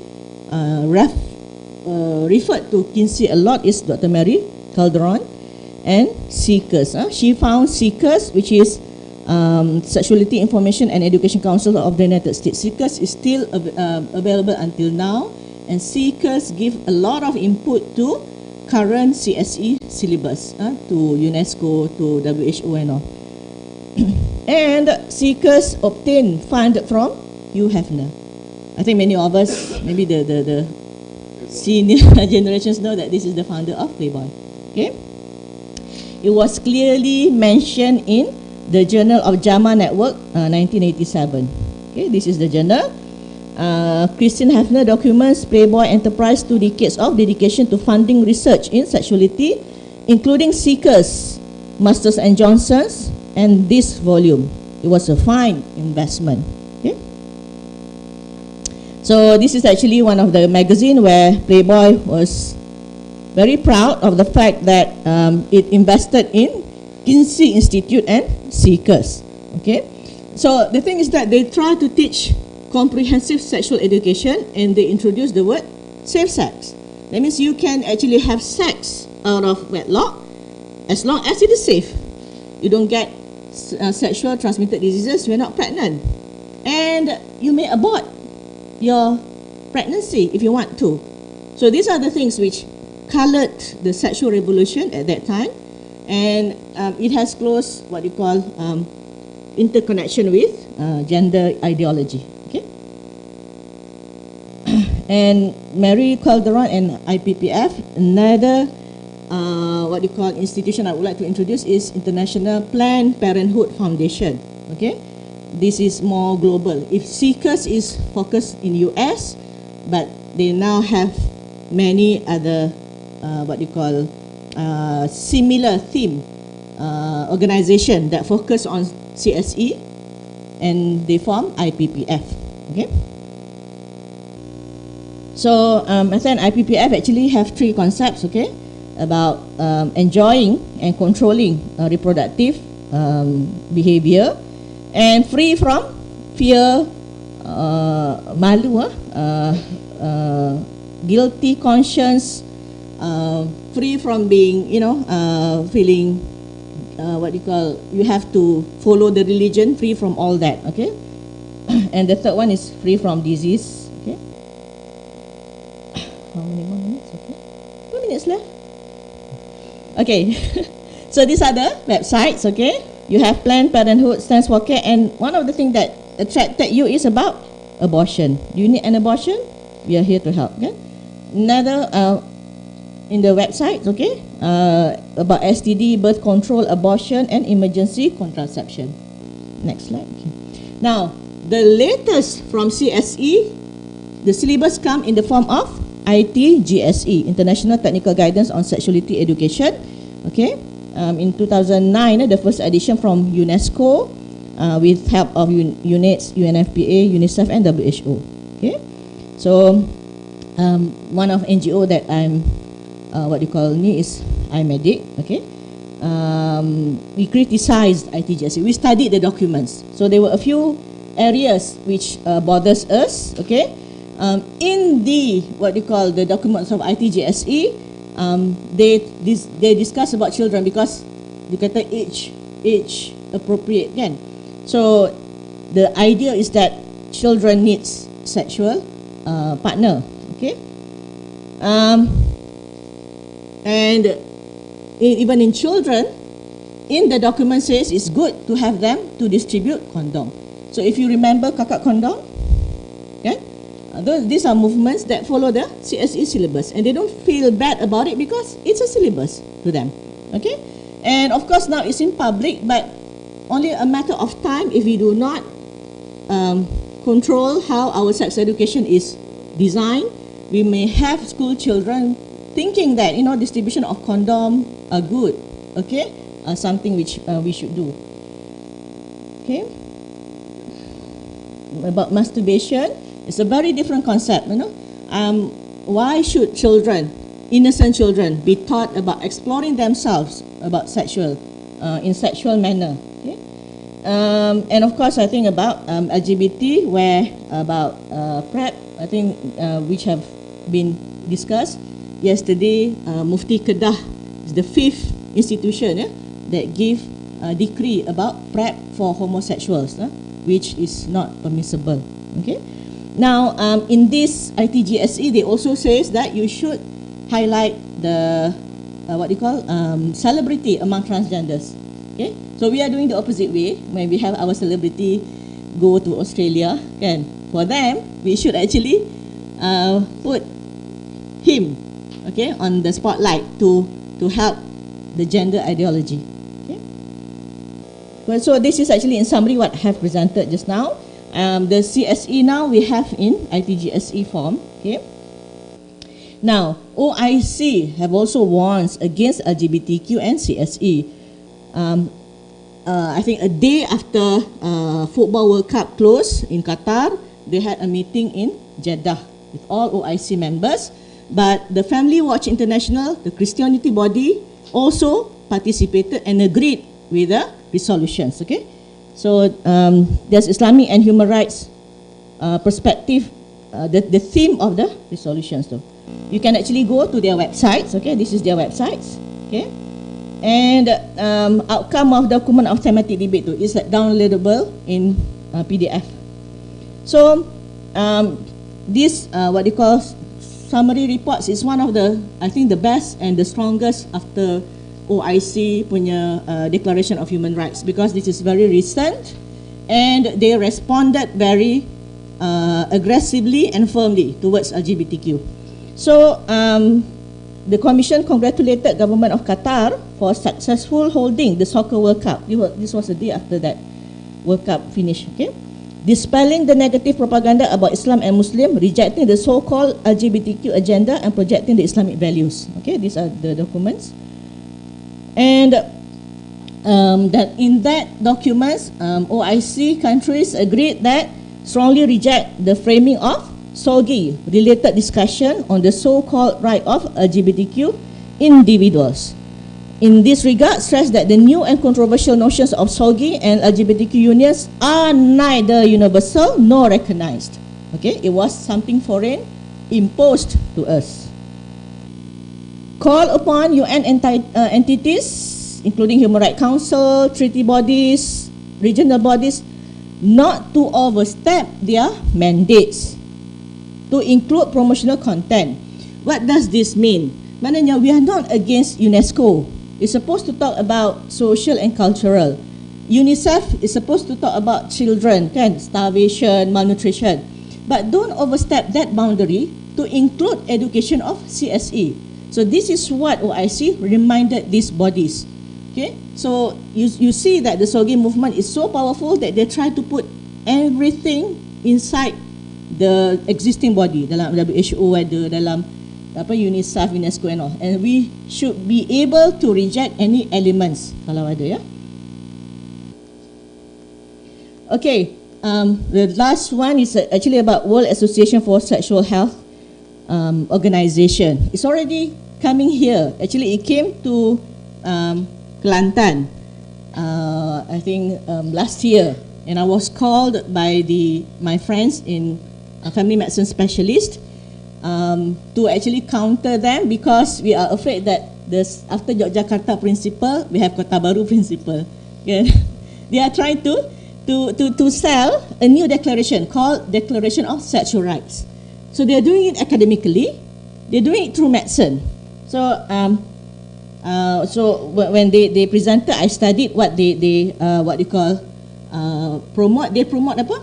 The rights for enjoying sex.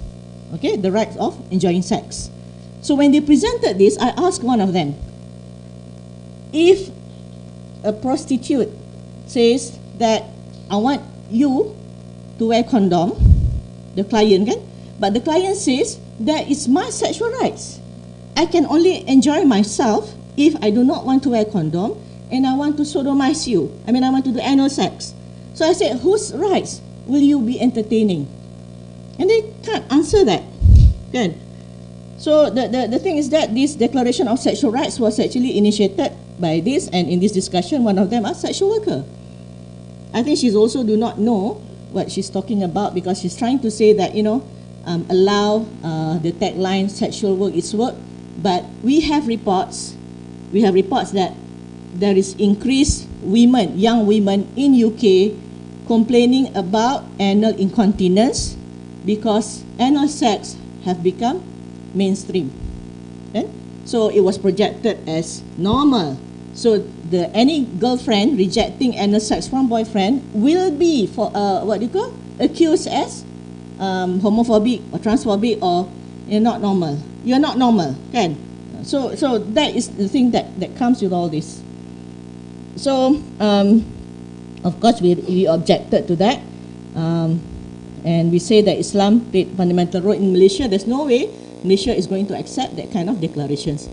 So they're not happy with me, kan? But I couldn't be bothered.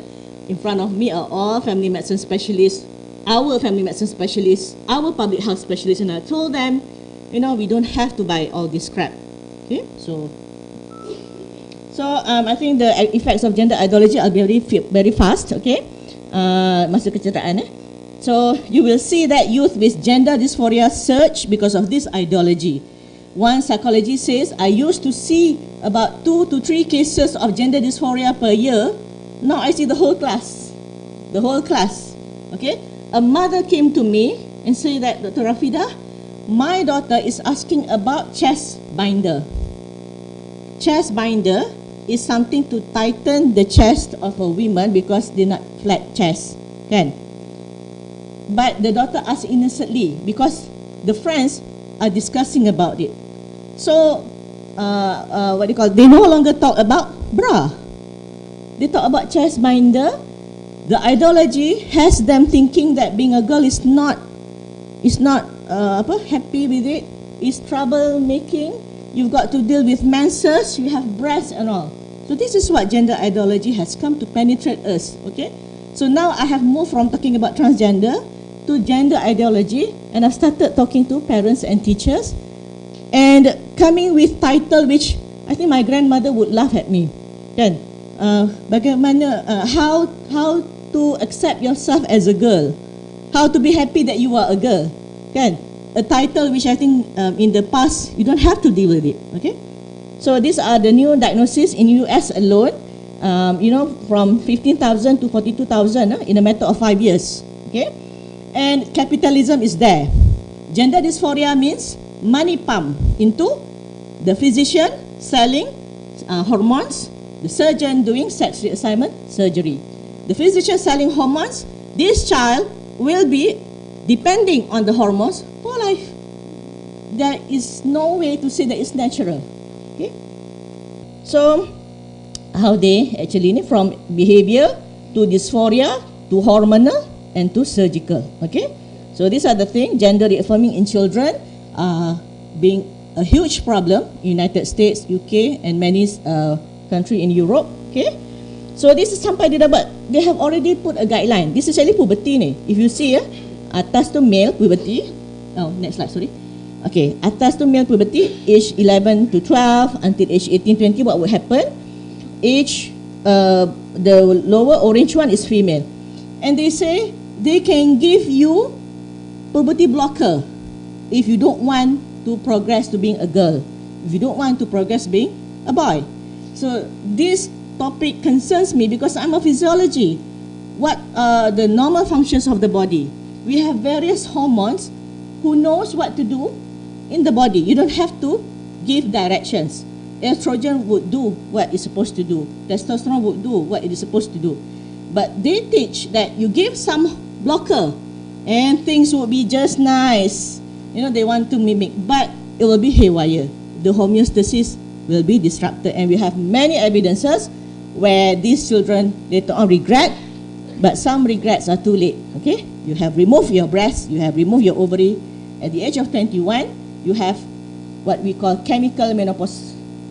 Chemical menopause. You dah buang your ovary, there's no more factory to produce estrogen for you. Okay. Okay, so now only after trial and error in the West, they already know that the myth of reliable research. Okay, so one of Dutch studies from Netherlands, yang memang an earlier country that supports LGBT. Okay, I would like to highlight this case. Okay, this case happened in 2016, but initially it came out in journal, which if you read the title, even I don't understand what the title is all about. Lethal necrotizing cellulitis caused by ESBL producing E. coli after laparoscopic intestinal vaginoplasty. Only when somebody have courage, bila dah teruk sangat, is so damaging, this gender identity, somebody put it in a layman terms, transgender teenager dies after vaginoplasty surgery goes awfully wrong. And it was discussed very thoroughly, I think the past 2 years. The event is in 2016. Now what happened was that this boy wants to be a girl. So they gave him a puberty blocker. Okay, stop. You don't progress to a boy. After a few years, they give cross-sex hormone. It's a boy, he has testosterone, so you give estrogen. And then when he's about 17 to 18, they are ready to actually do a vaginoplasty. In adult, for vaginoplasty, okay, I'm sorry if it offend anybody, but I'm describing it. You have to cut off your penis.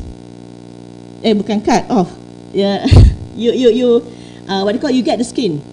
You get the skin of your penis. Of course, you remove whatever is inside that skin of your penis, and that skin you put it back as if it's a vagina. Yeah. You've seen in Twitter, it's horrible. Even I don't like to see it because I think it's abused. What happened to these children after you put it into so much hormones? The penis does not develop well. So they say where to get the skin because the penis is so small. And this crazy, unethical surgeon says, we will take colon. We will cut part of his colon and restructure that to make it a neo-vagina. Because they really believe this will cure the boy's disillusion. Within 24 hours, the boy gets septicemia. Because you take the most, dirty things, kan? So, I think at that time, everybody just discussed 2016, 2017. Nobody noticed about the paper until, people have had enough with the LGBT movement and they say they found this paper and the scientists start to talk about it briefly. Okay, so this is another, what they call, prominent case. She wants to be boy and then says tak nak jadi perempuan balik, so suing the clinic in UK because why is the doctors not aggressive enough? Dia tak jumpa Dr. Rafidah kan? Kalau dia jumpa Dr. Rafidah, I would say no, don't change yourself. They don't have that kind of thing. So the solutions, okay, I think back to basics. Okay, Islam gives us guidance for us to avoid a phenomenon we could not think of the possibility to happen. Initially, when LGBT, transgender, maknya semua said, alah, they're on their own.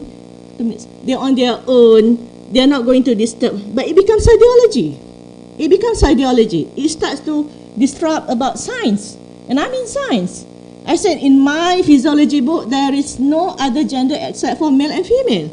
So where would this gender ideology place in my discipline and in many other disciplines? Okay. Revisions of fatwa on LGBTQ. Everybody should know. This is 1982 fatwa on sex reassignment surgery. 2005 on you is not allowed to change your status, jantina, and this one always be challenged by pro-LGBT. Dia nak tukar. 2007, okay, what is intersex? Okay, now I don't use LGBTIQ because I is something which is permissible in Sharak. I mean, Sharak has a way of dealing with it because it is really medical disorders. Okay, so selalu LGBTQ. I omit the I. Another issue about transgender. 2008, lesbian, and for the list in 2021. Okay, this is the latest one, 2021, which my team in USIM did in 2021 punya fatwa to clear the terms. Okay, I have been involved in Kementerian Kesihatan. So this actually what we do with JAKIM in USIM's researchers, and our study was published in Muzakarah Hukum. What did we do was that even pro-LGBT started to find the fake term and try to confuse. Then Brother Yusof would have known, kan? I think a few statements they come out, then they claim we are mukhannath khalqi, kan? We are mukhannath khalqi, we are hunsa, kan? So it caused many confusion. So, and we need to sit down with a medical side and fake side. So my friend and Dr. Umi Azlin from psychiatrists, and we work together with what they call from usul fiqh, from scholars, Islamic scholars. So this is actually where you should know. This is Hunsa. Sorry. Oh, jauhnya. Okay, this is from JAKIM, Muslim and JAKIM, me and my team, Dr. Izwan. This is first about mukhannath. Okay. So this is the main thing that now we highlighted. Okay, you have khunsa, you have mukhannath. Khunsa is something which is medically proven. Either you have ambiguous genitalia, the presence of both male and female organ, penis and vulva may appear together. We don't know. And then ada khunsa mushkil and khunsa wadih, and these are some of the medical problems with it. But for mukhannath, you may have mukhannath khalqi, which is effeminate. And then we have a lot. We have in our society, for as long as they don't cross the border of cross-dressing or they change their sex or I think just we accept them. They like to actually andam, what do you call? Making flowers, design houses and all. We accept them because that is actually something which is not syarak determined what you like to do. But the ghayra khalqi, and they proceed to actually make themselves look like a woman, vice versa. These are the transgenders. So it's clear cut. They are on the other side of the what do you call the name. And in terms of human rights, okay, we send reports to UPR, a midterm report, and the 4th UPR coming soon next year. And we say that empathy for LGBT should be viewed from the other angle. You should not allow LGBTQ because of the high association with HIV. Now monkeypox. Okay, they try to deny, but I think epidemiologically every other countries has already coupled the words monkeypox and gay. Malaysia je masih malu-malu, but all monkeypox in Malaysia are men. So that should trigger something lah. Okay, so in human rights, we defend mukhayyam, we defend religious classes for LGBTQ, and we defend, we rejected a move to actually iktiraf, to recognize third gender by Sohakam, and we do advocacy work and we explain why, okay, the implications. In terms of sex education, it says must be guided by our values. And next slide, sorry. Okay, that one is actually from Tarbiyatul Awlad by Abdullah Nasir Ulwan, chapter 7. It's actually about sex education. So to say that Muslims are very shy and we do not talk about sex education, that is a myth. It's a mythos. Okay. Okay. And I think many NGOs, not just iMedic and Repro Alert, but many other NGOs are also doing sex education from family framework, from Islamic framework. So this is the one from Repro Alert. I took 3 years to design with young medical doctors who have children themselves, okay, and who understood the ideology that is attacking us. So they include topic like you should know about your anatomy, physiology, contraceptive and all, but you also need to know pengurusan nafsu. How do you manage your nafs? Abstinence, and how do we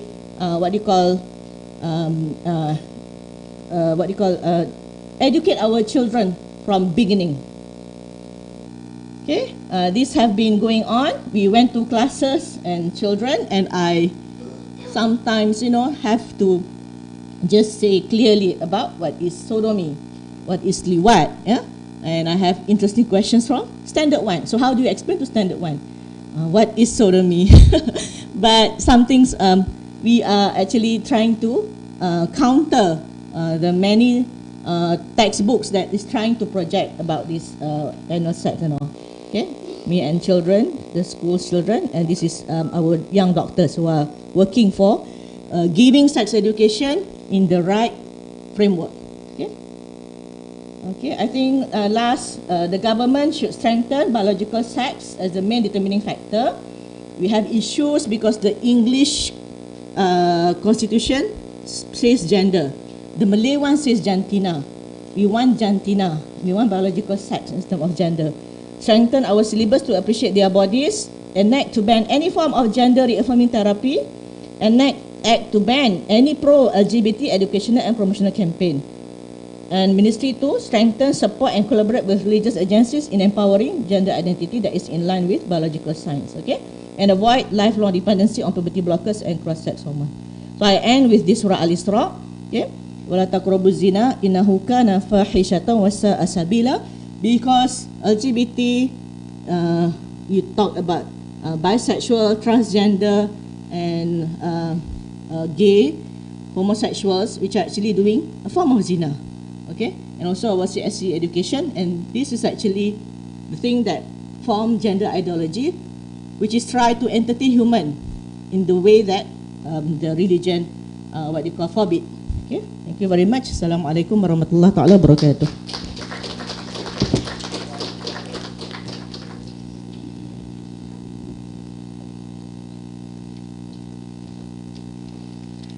Thank you very much, Professor Dr. Rafida, for such interesting presentations.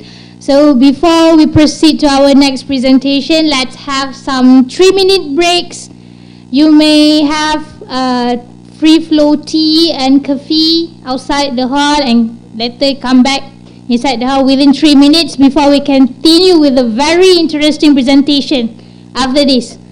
Please stretch your body, get your water intake, you may take a bathroom break within 3 minutes.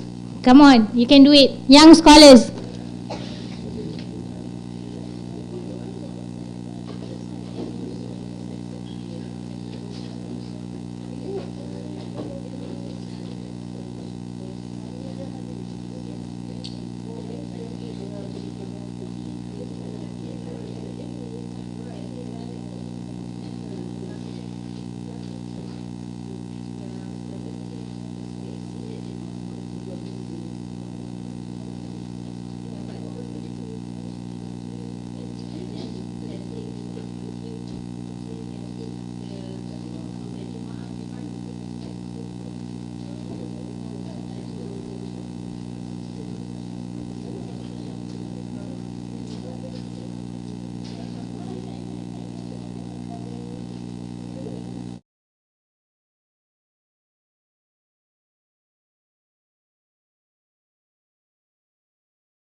General Floyd, thank you for agreeing to meet with us today. Yes, you are most welcome, giving you a chance to...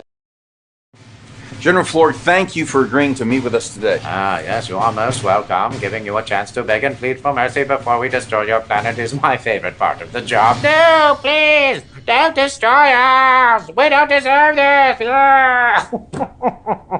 The looks on their faces. It's a hoot.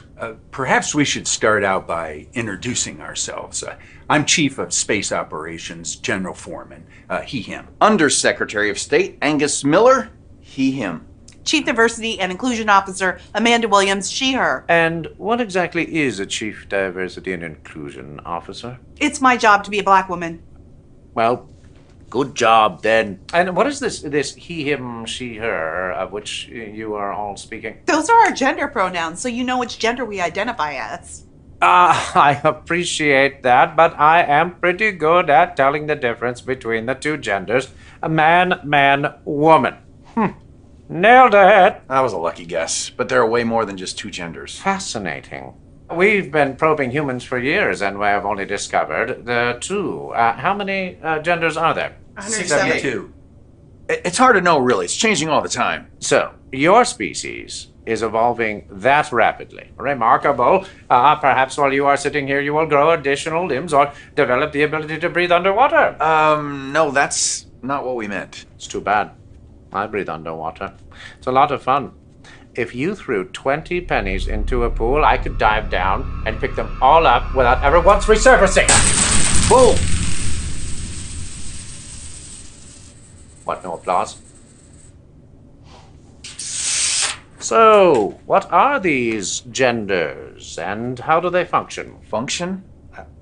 I don't understand. Why, yes. On my planet, the female gender is the giver of life, raising and nurturing our young, preserving our civilization for eons to come, while the males mostly just mow our space lawns and make multiple trips to Space Home Depot. What you're talking about is sex. Gender is something different. Exactly. People can identify with genders different than their natal sex, or with none at all. But why?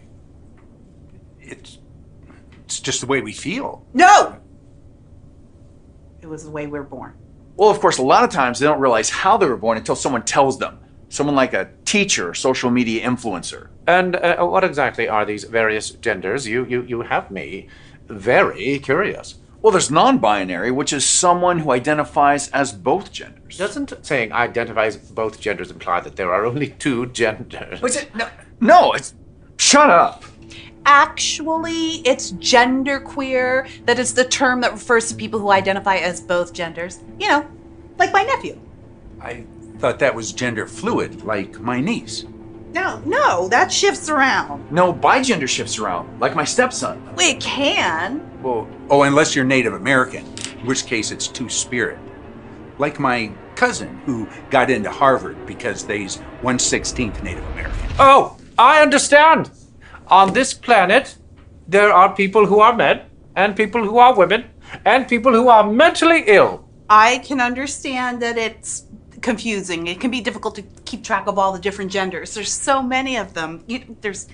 There's gender vague, there's gray gender, demigender, oddygender, omnigender, polygender, and about 10 different kinds of trans. And those are just the ones that my nephew has identified as in the last month. There's also bigender, which is two genders, those genders being male and female, or a combination of all genders, including agender, which is no gender at all. So Space you interjection. can actually simultaneously be no gender at all plus a gender.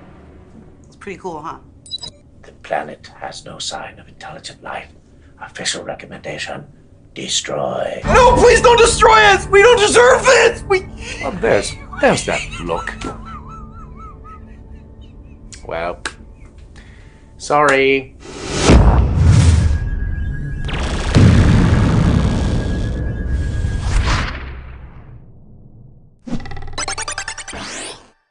I've got to say, I still can't wrap my head around this gender theory concept. Allow us to help you. I'm going to show you a highly classified document. It's the new Babylon Bee book, the Babylon Bee Guide to Gender. It actually helps you choose your gender, it gives you all kinds of ideas for your different pronouns or gender flags, and it educates you on all 437 genders. And they got stick figures. They're pretty cute. It all makes so much sense now. Thank you, Babylon Bee. So, does this mean you're not going to destroy us? Yeah. Oh, not a chance.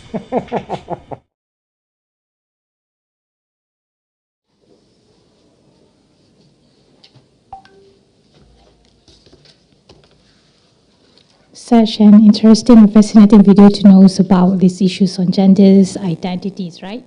So now let's get to know a little bit about our next speakers, Associate Professor Dr. Amran Muhammad, who is currently serve as a Dean of International Institute for Islamic Civilization, University College of Yayasan Pahang, UCYP. He graduated from the University of Manchester in History and Policy of Science and Technology. So without delaying it anymore, please welcome Associate Professor Dr. Amran to share his presentation on LGBTIQ, a postmodern phenomena.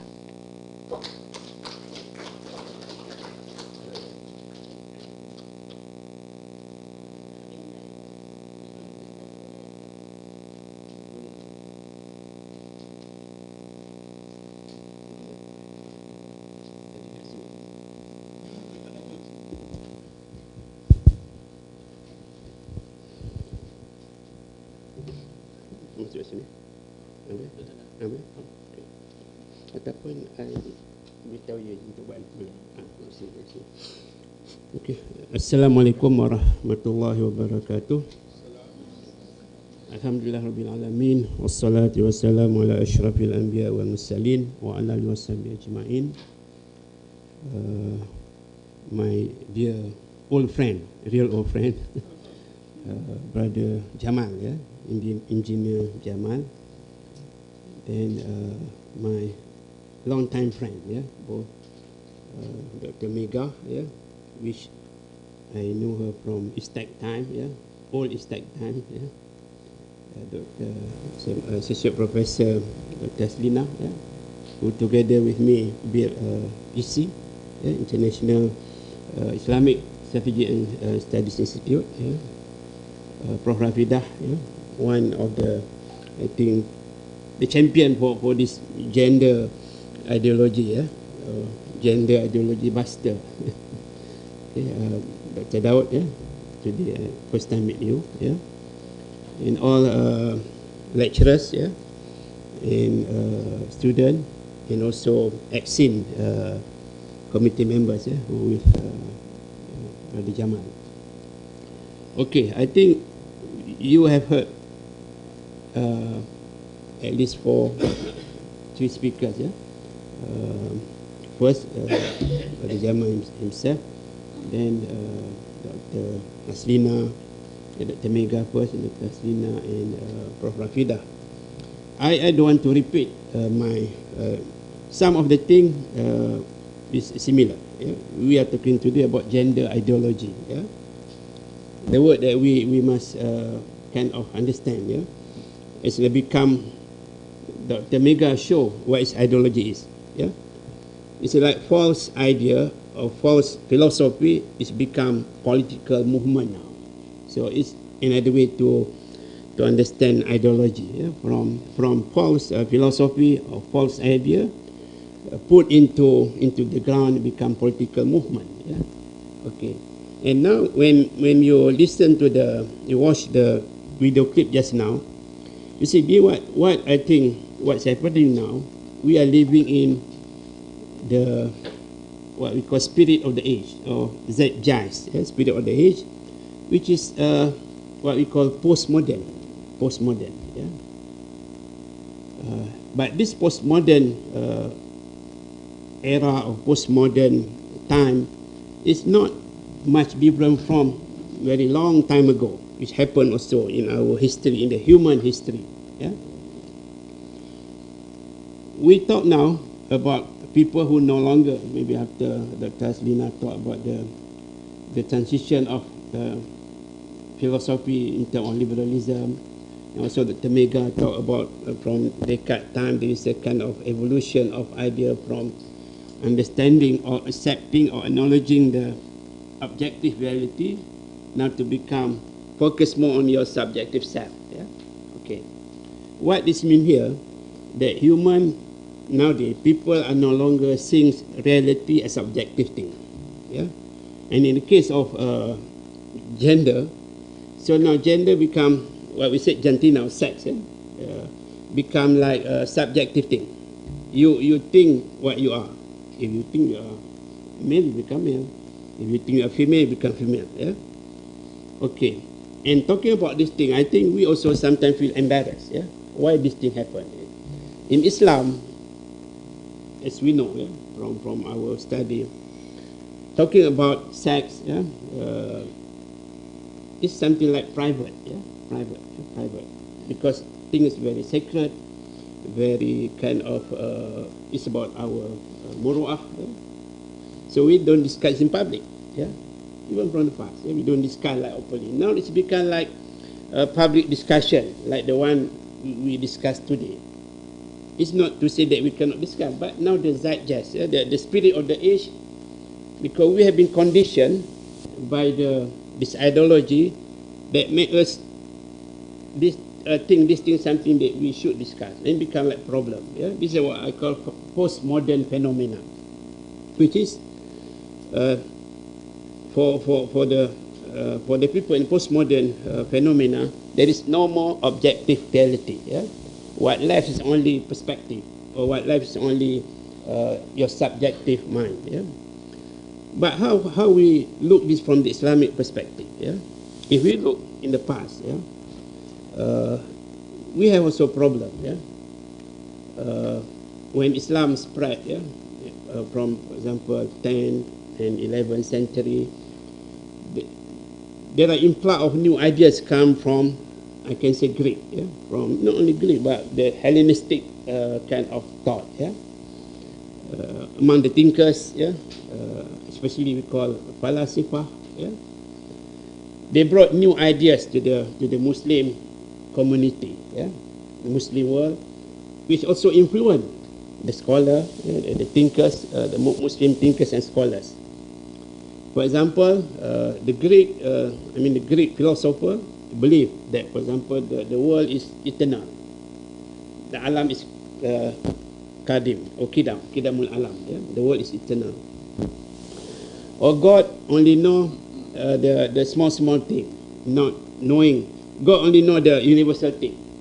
God didn't know what you are doing in the world actually. Yeah. And they also spread the ideas, for example, afterlife, resurrection, or punishment in hell, it cannot be physical. Yeah, it's only kind of like of intellectual or mental.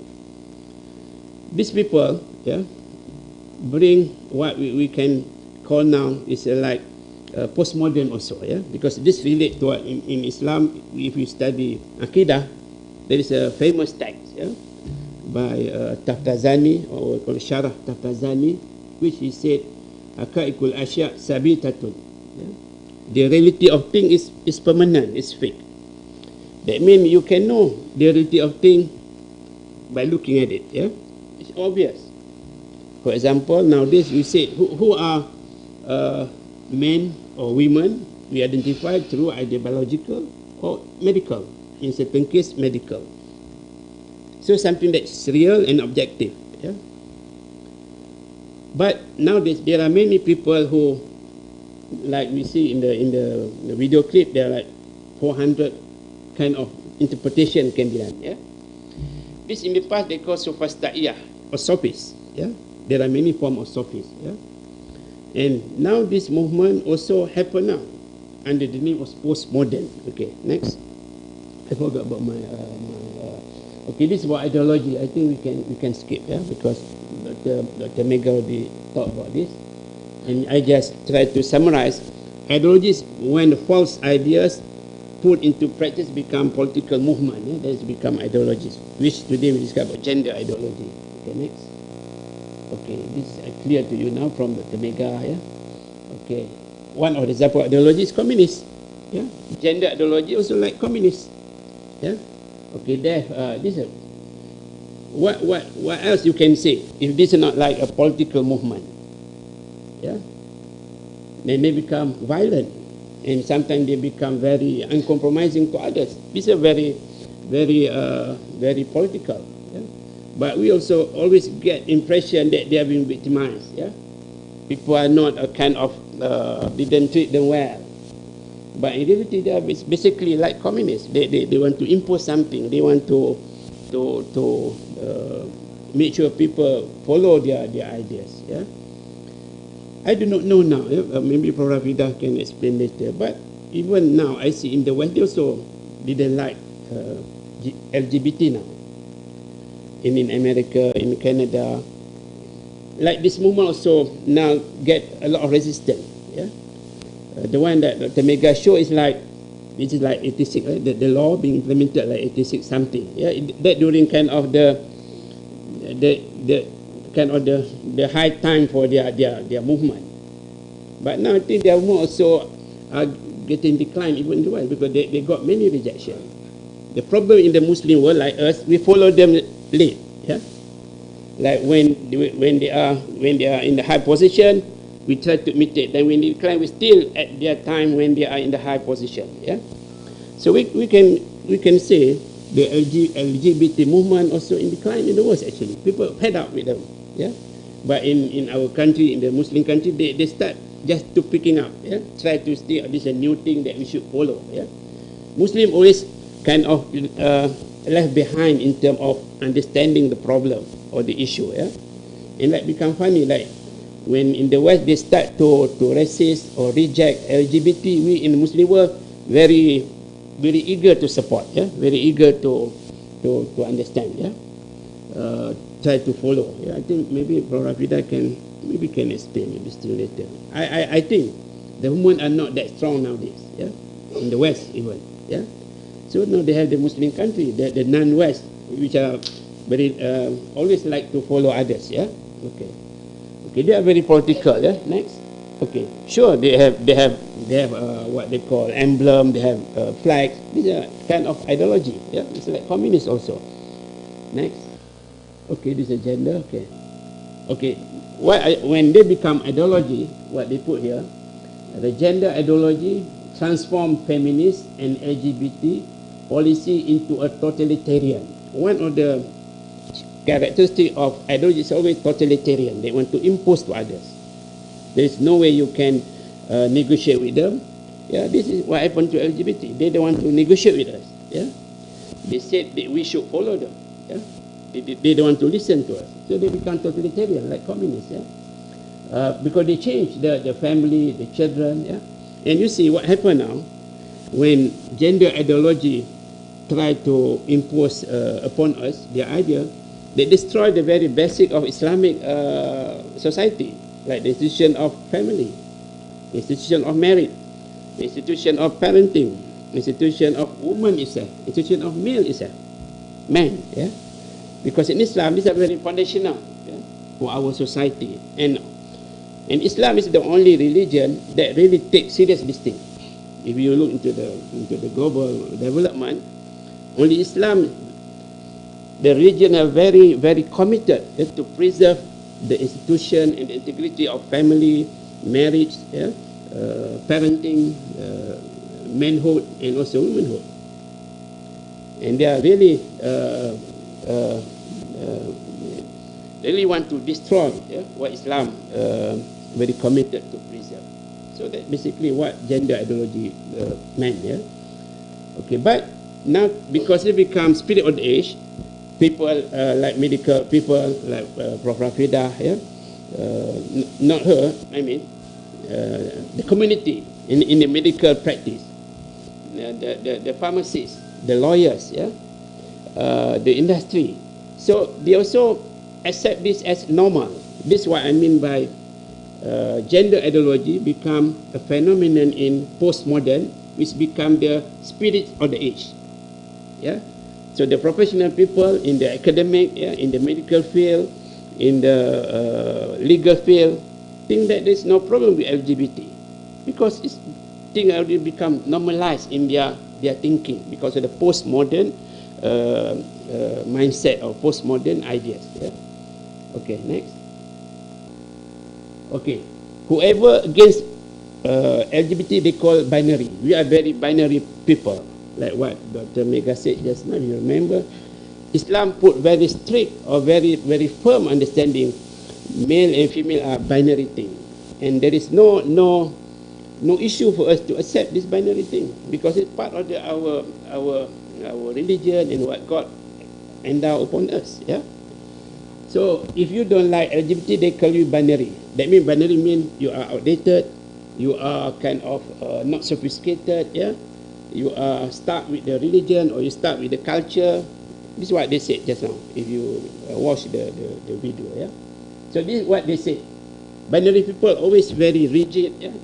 They portray a very negative image to those who want to preserve women, male female demarcation. Yeah, so they call gender essentialism. Yeah, essentialism always bad in philosophy. If you are essentialist, you are bad people actually. Yeah, because you try to make things very rigid and you cannot change. You don't want to change. Yeah. So they label the one who disagree with LGBT as gender essentialism. Okay. 5 minutes. It's already 30 minutes. I think you all cut the time. It's no problem. Okay, next. Okay. Okay, this is what they propose. You listen from the learned speakers before this. They promote gender fluidity. Yeah. Okay. This is what they mean. Okay. Okay, next.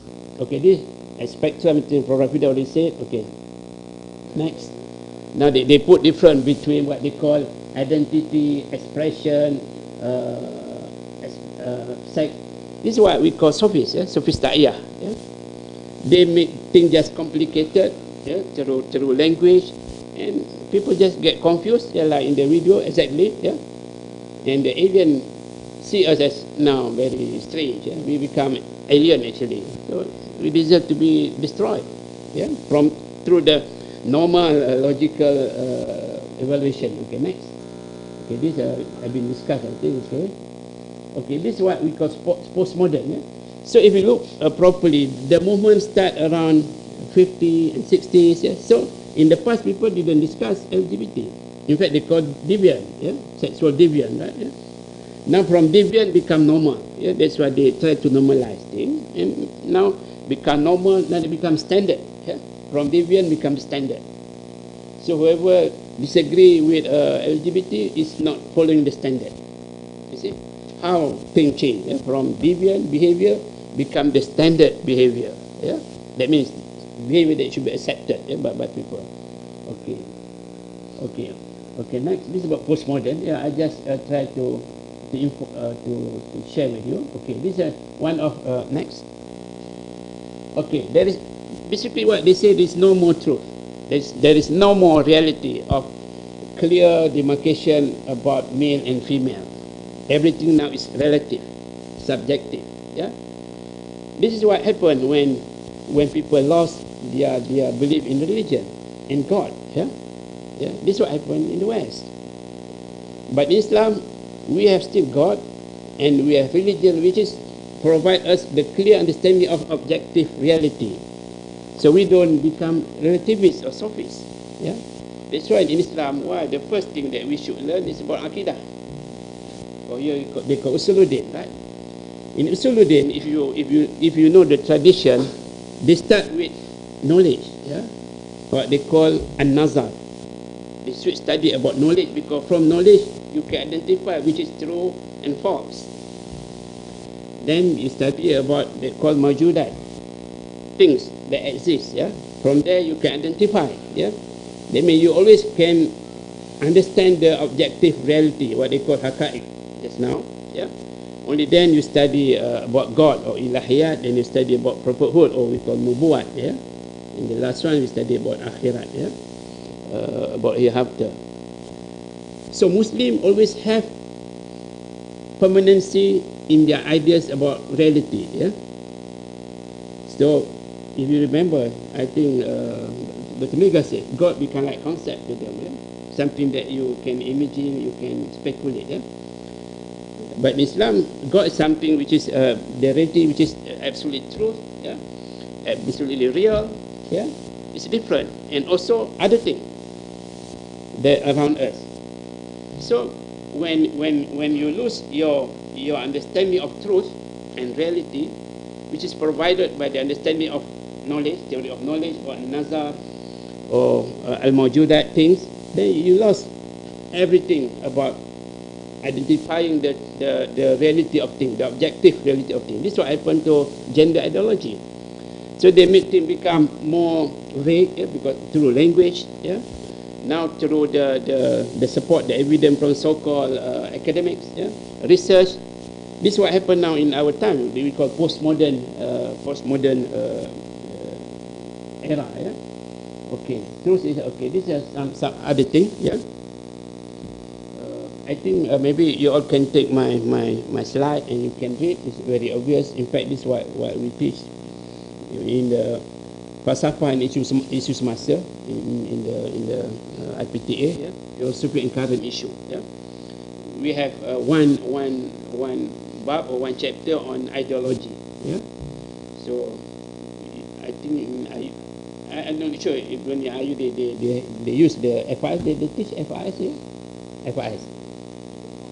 Yeah, but other university in Malaysia, yeah, because we have specific module on ideology. Yeah, so I think what I'm trying to say, maybe because time is already end for me. Yeah, we need to return to our understanding of Aqidah, which put focus on the accepting or acknowledging the truth and reality as it is. Yeah.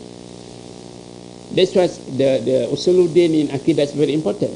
Yeah. That's why I said to my friend, LGBT is not only fake issue. It's not only fiqh issue. It's not only about Sharia. It's about Aqidah. Because believing thing as true is not something just a matter of Sharia. It's about Aqidah. You believe or not, there is only two reality between male and female. Or you believe actually there is not only two, there are many. Yeah. Because there are also other implications, yeah. Because if you say male and female as subjective, then later on it just fit to the idea that God also relative, and then prophet also relative, and anything in religion become relative. Yeah, this is what happened to our society now, and because this thing is supported or being also accepted by the professional, the academic, the industry, they become the situation more problematic and more dangerous to the Muslim. And I think, inshallah, as a Muslim, we are still the only religion that take this seriously. And I think we should continue, and parts our da'wah also. Yeah, in fact, this is the way we should teach humanity about religion and God, yeah, and reality. Because basically maybe after Nietzsche, yeah, what they call the father of postmodern, there's no more truth, there is no more reality in the world, only your perspective, they call it. Only your perspective. So, and LGBT just part of this global, universal movement of postmodern. Yeah. So you cannot tackle LGBT by itself alone. You must understand the bigger zeitgeist, which is more influential to the community. Yeah. That we should also understand. So I think thank you very much, the organizer, for inviting me, Jamal, and also I'm very happy to meet my long-time friend. Yeah. Also, Rafida was very active involved in this fight. Yeah. Inshallah, may Allah bless us and give us strength to continue to istiqamah in this fight for our religion. Yeah. For Islam that provide preservation for marriage, family, parenting, parenthood, womanhood, and manhood, yeah, for the humanity. Sekian, Assalamualaikum warahmatullahi wabarakatuh.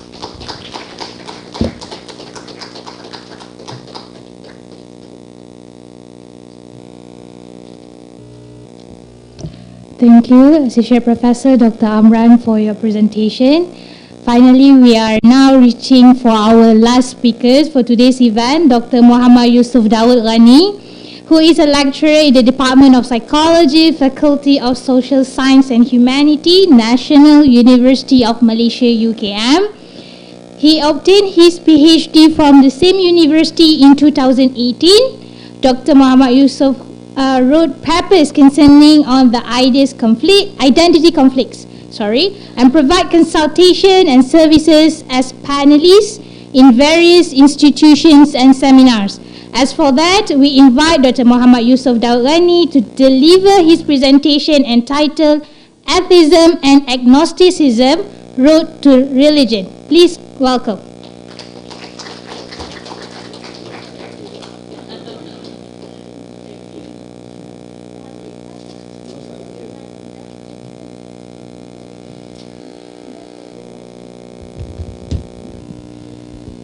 Bismillah, alhamdulillah, wassalatu wassalamu ala ashrafil anbiya'i wal mursalin wa ala alihi wa sahbihi ajma'in. Yang berusaha Senior Haji Jamaluddin, yang dihormati Prof.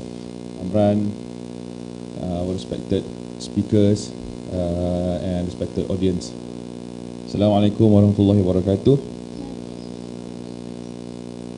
Tak jumpa lagi? Lagi. Alright, the topic that was assigned to me is atheism. As we know these days, I'm going to make it very fast because we are running out of time and we have to catch up for the Friday prayers. So I'm going to be very quick. Don't worry, it's going to be 20 minutes or less. I'm supposed to do 30 minutes presentation, but never mind. The shorter the better. Well, anyway, these days, atheism has been rampant occurrences among Malay Muslim society these days. You even have it in UIA. You just haven't met them yet. But if you're lucky enough, if you have heart-to-heart talk to some people, especially those who are inflicted with problems, you will see the hint of atheism in their speech. Like, they may sound innocent, like, why these things happen to me, but that is actually a red flag. Yeah. If you see your friends don't bother about performing the salah, there could be a red flag. They may be silent about it. They may be silent about it because they know the backlash they're going to get if they just blot it out. So they just keep it silent, but some of them have their own community. So the next slide. I'm going to actually structure this presentation with two themes: how atheism is a problem and what are the solutions. So how atheism is the problem how atheism is a problem. Next slide. Okay, in Malaysia, I'm talking about in Malaysia. In Malaysia, when we talk about Malays or any people from other religious background that identify themselves as atheists, we can divide them into three groups. Those who were born in non-religious or non-religious or secular family, okay, that one memang tak boleh nak kata apalah, dia memang dah lahir dalam keluarga macam tu. But usually we don't have that in Malaysia because we are a religious culture country. Kita ada macam-macam agama. The second one, the last two is the most prominent happening in our country. Born in non-practicing, okay, born in a Muslim family but non-practicing, and the last one, born in a practicing families.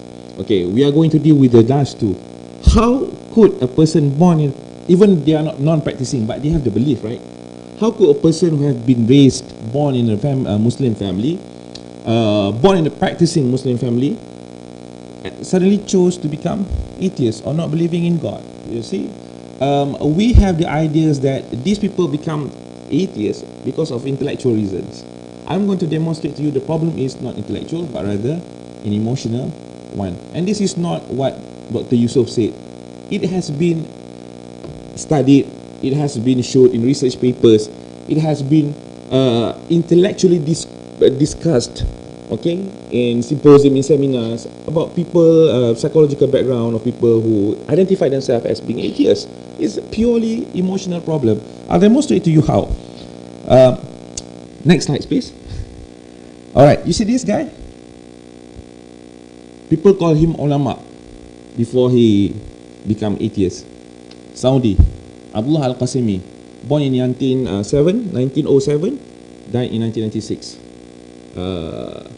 He was called the Ibn Taymiyyah of his time. Can you imagine being called as Ibn Taymiyyah of his time? I mean, he has contributed a large bodies of knowledge in his country. He even wrote a book countering the belief of the idol worshippers. Dia menentang, tulis buku menentang idea penyembahan berhala. Can you imagine how great this man was? But finally he chose to become atheist. Why? We are not talking about people who are born in a non-practicing family, secular family. We are talking about people who are coming up from a very Islamic household. How? Intellectual? Really? Intellectual?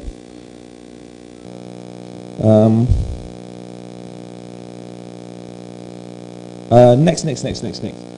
Good. Next lagi. Next. Okay, cukup. Awak tahu balik. Okay, this girl. This girl, Julie, if you are born in 2000, you mungkin tak tahu isu ni. Alright? This girl is a brilliant girl. Okay? Coming from an Islamic household. Based on the dressing. Okay? Based on the dressing, but she chose to become atheist.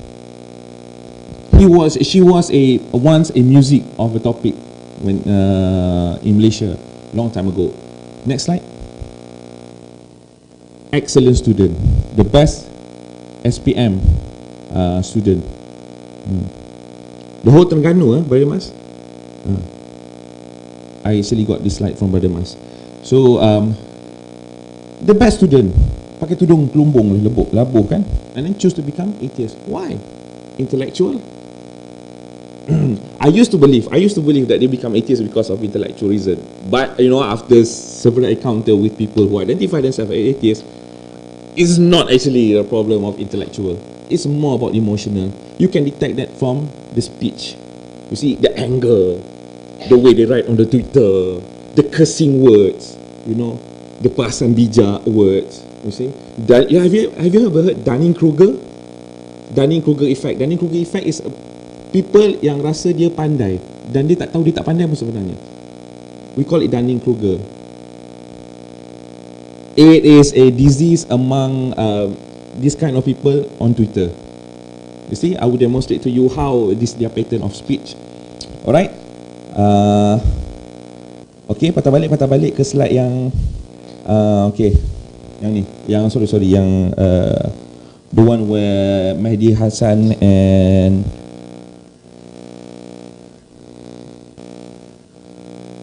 okay, this one. Alright. Can you click on the link?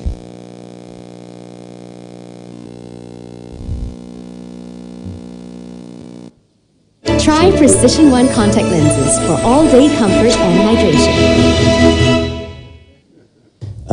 Do you actually believe in your Muslim faith? Do you believe that Muhammad split the moon in two? Do you believe that Muhammad flew to heaven on a winged horse, for example? I pay you the compliment of assuming that you don't. No, I do. I believe in miracles. You believe that? Yes.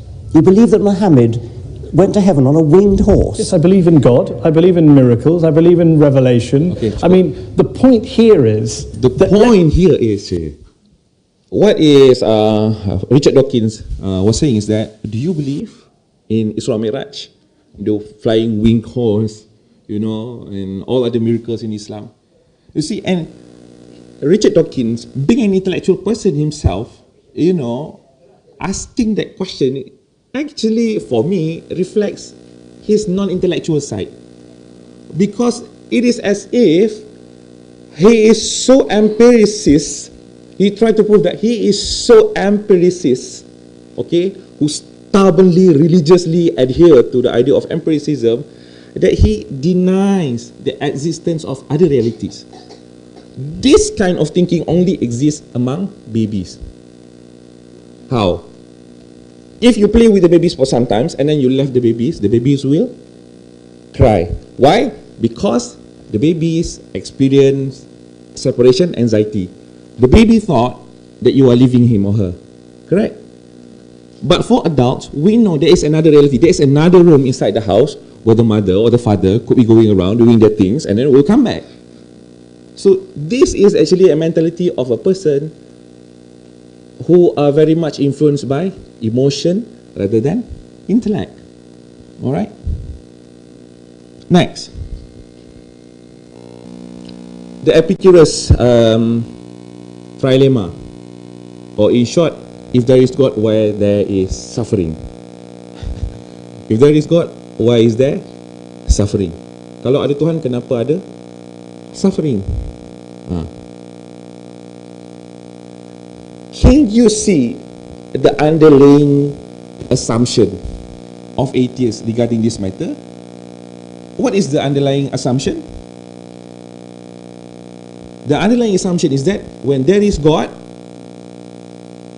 there should not be any suffering. Why? Because God should take away all the suffering. Whose standard is that? Where do you derive that idea? Where do you derive that idea? Trust me, mostly it comes from their trauma, childhood trauma. When they are being left alone, when they are traumatized, nobody attended to them, and they start to project their insecurities to God. It is a responsibility that God should do, and God seems to not do anything about it. So no, I'm just going to disbelieve in God.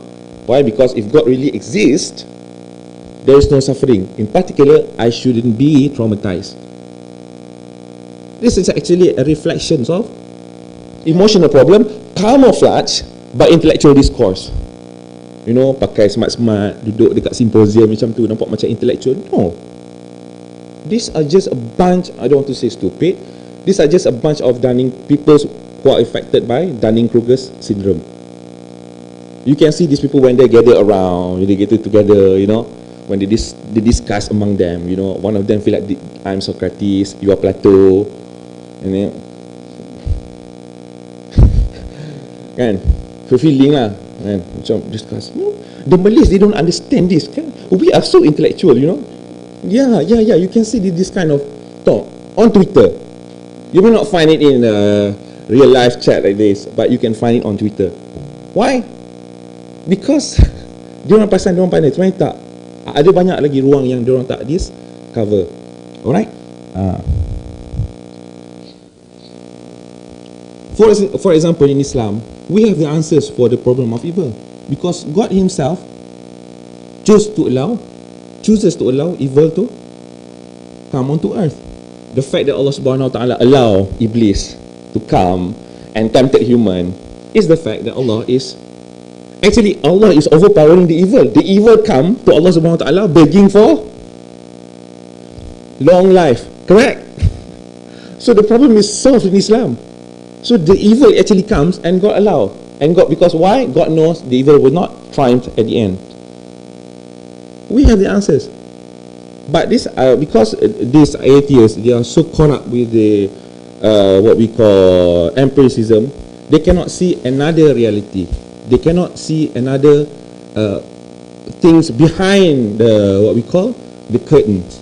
See, they make fun of us believing in Moses splitting the sea into two, throwing the staff, and staff becomes snakes.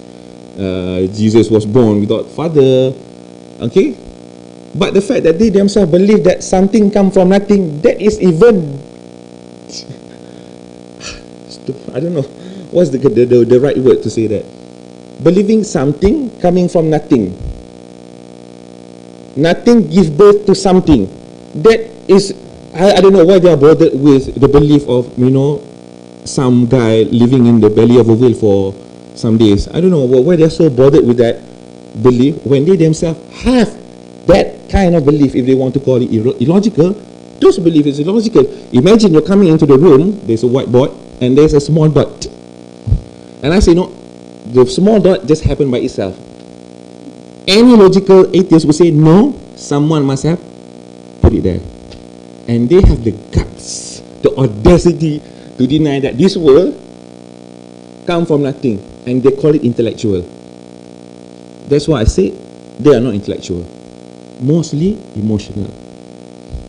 Okay, ni di antara contoh-contoh Melayu-Melayu lah. Okay, kita boleh skip because saya rasa ada 5 minit je lagi tinggal lagi.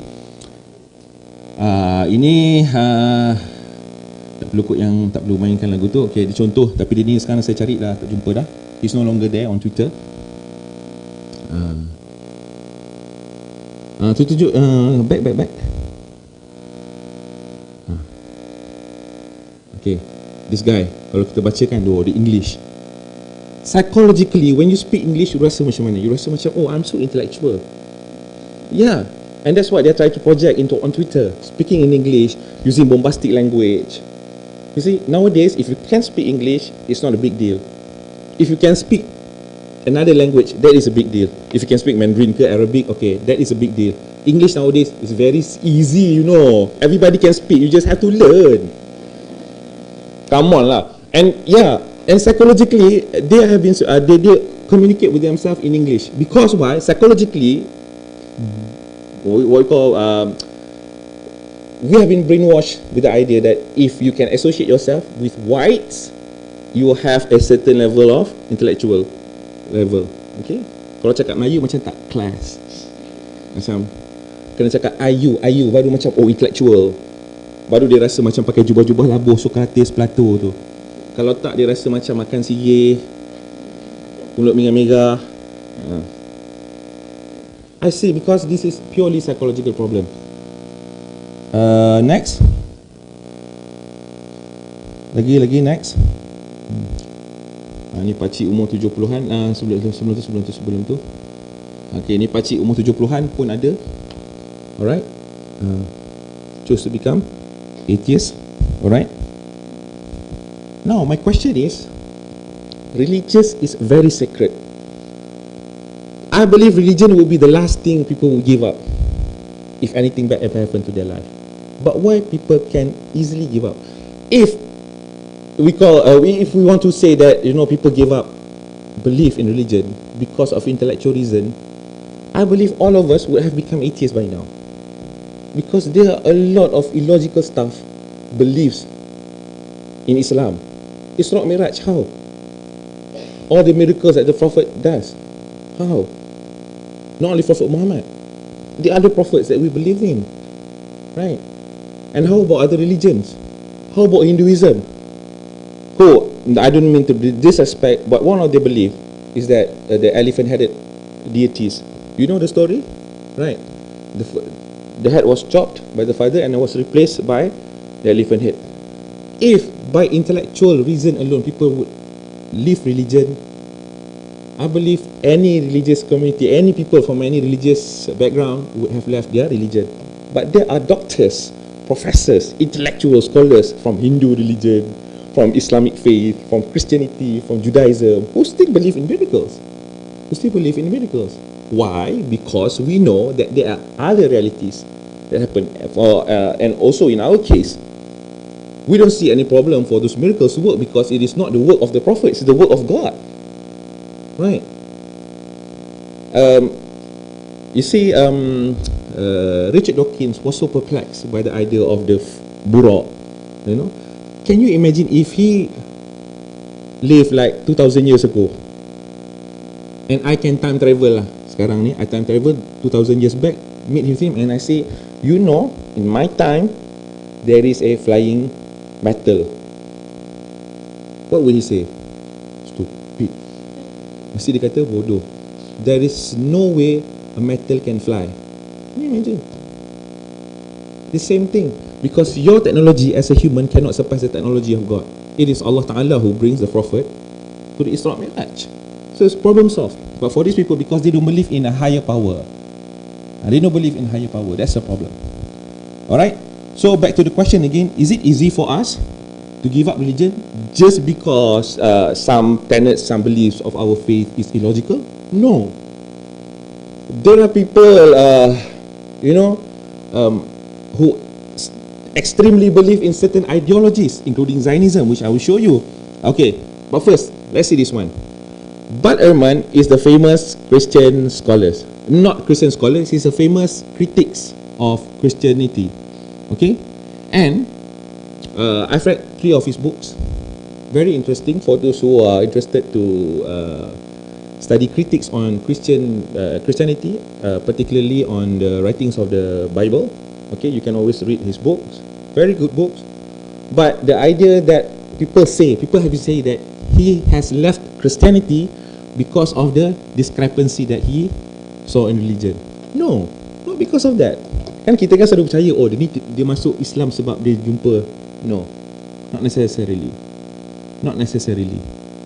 Some people, despite the clear fact that there are discrepancies in the Bible, they still want to believe in it. They can actually discredit all the discrepancy and they just say, it happened in the past, I do not know to detail, I just know that Jesus died on the cross, rose on the third day, and I'm saved. That's it. Yeah, some people, they can just rest assured on that belief alone, regardless of other illogical beliefs that permits in their scriptures. But what he says, I've heard people say that I went from being a fundamentalist to being an agnostic because of problem in the Bible, and it is completely wrong. It is a very long process. I was a very open-minded liberal Christian. In short, he says, why he become atheist, why he become agnostic, it's because the problem of evil. If there is God, why is there suffering? Jordan Peterson, next. I want to demonstrate to you, despite of intellectual level of this person that we have known him of being of, because of his belief as a Christian that land supposed to belong to the Jews, he say this kind of, unbelievable statement on his Twitter.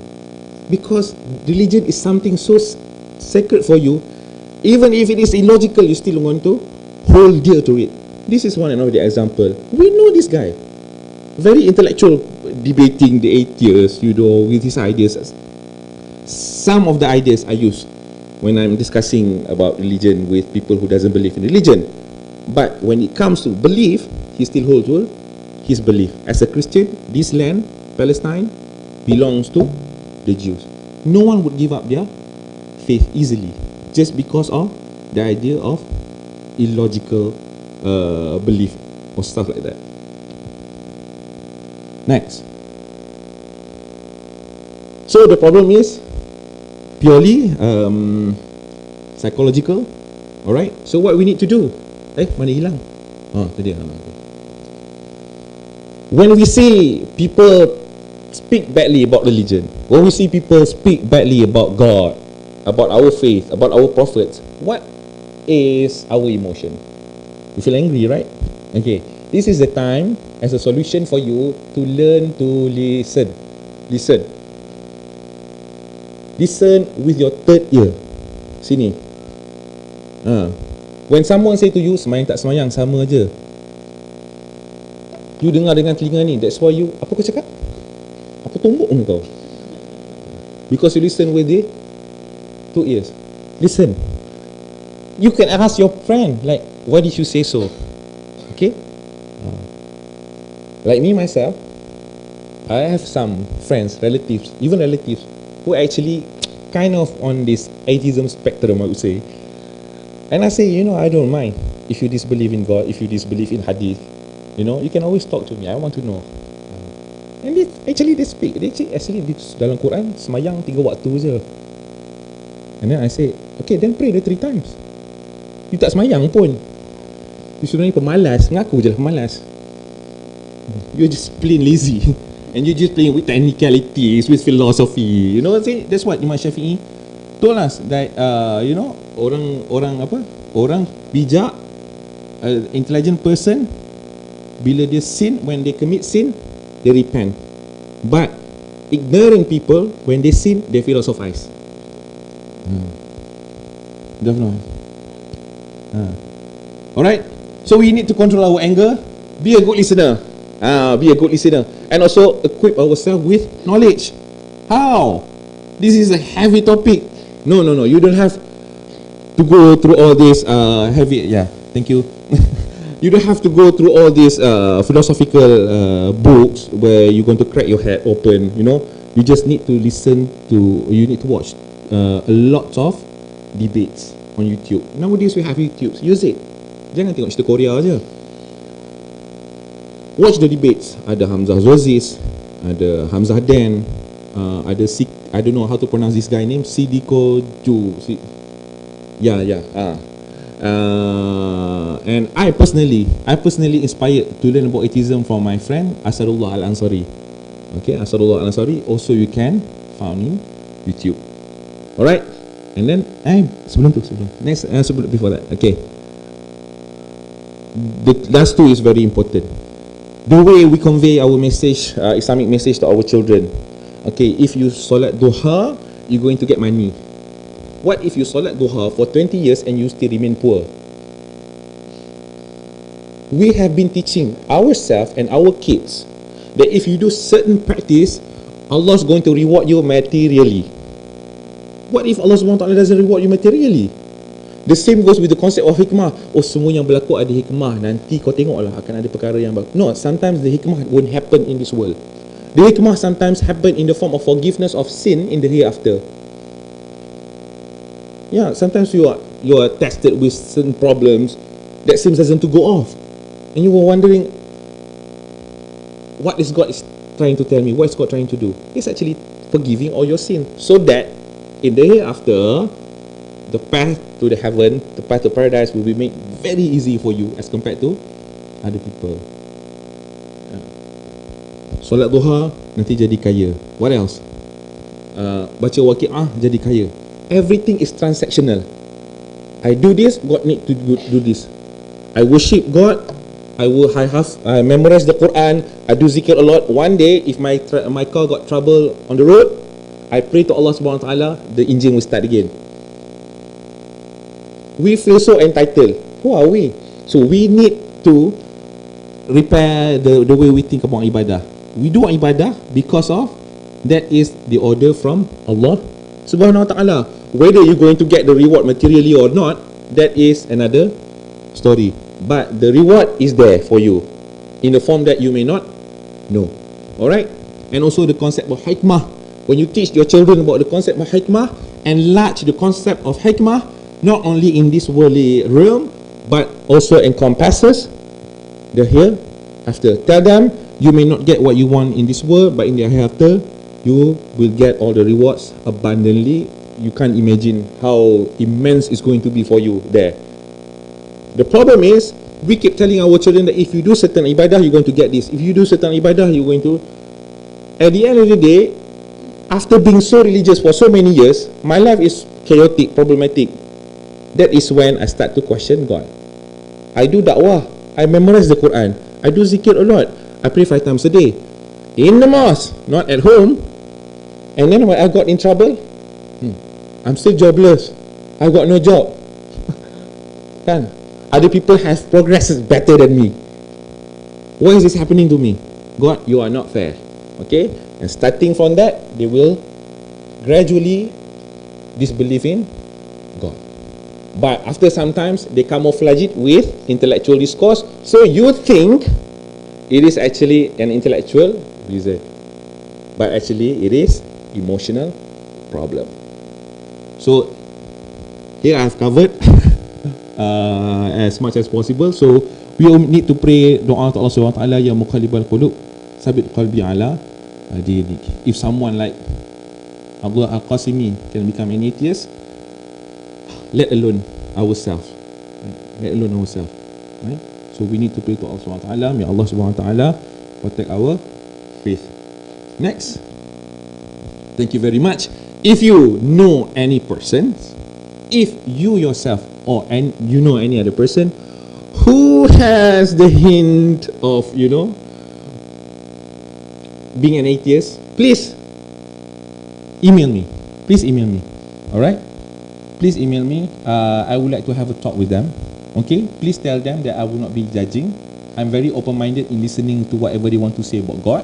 Dia nak maki ke, dia nak kata ke, tak apa. I tahan je telinga dulu. Alright? Because this is what counselling is all about. I'm from psychology background, from counselling. So this is what counsellor does. We need to listen. Even though that thing is very painful, masa macam nak tumbuk je kan, tapi sabar, dengar. Okay? Because from that we know what is actually the problem. With that being said, I would like to say Assalamualaikum warahmatullahi wabarakatuh.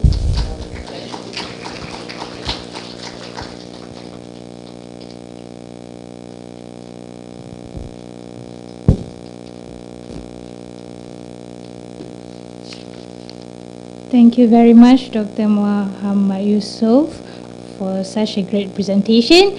And by that, we are from the organizing committee. We are deeply sorry that there will be no Q&A session as we are running out of time.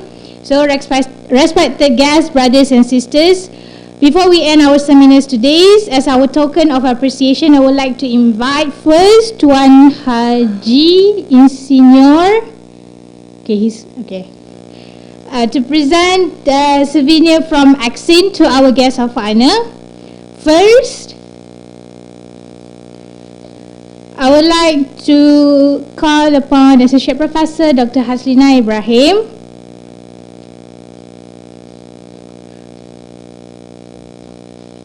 followed by Professor Dr. Rafida Hanim Mokhtar,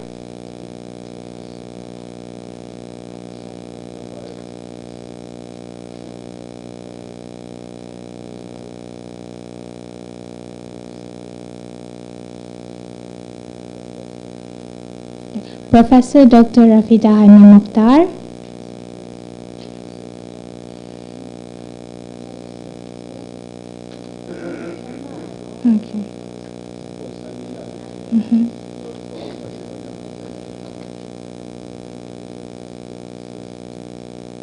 Assistant Professor Dr. Amran Muhammad,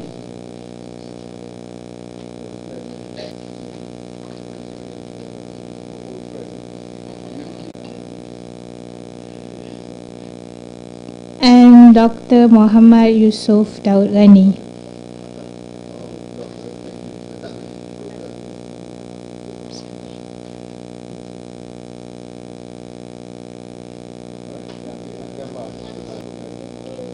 Okay.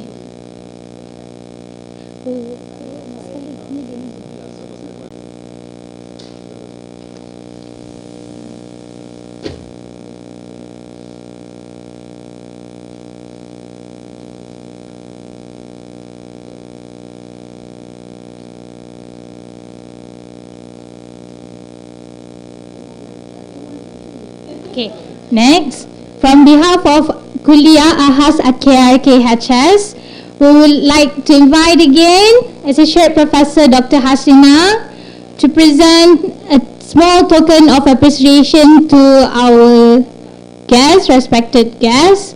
First, Tuan Haji already, you got Tuan Haji. Second, Professor Dr. Rafida Hanim.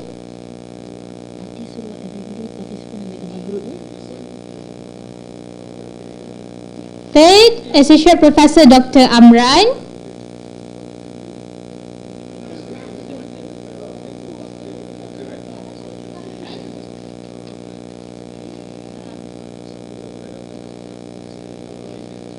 And lastly, for Dr. Muhammad Yusuf Daud Ghani. Dr. Yusuf.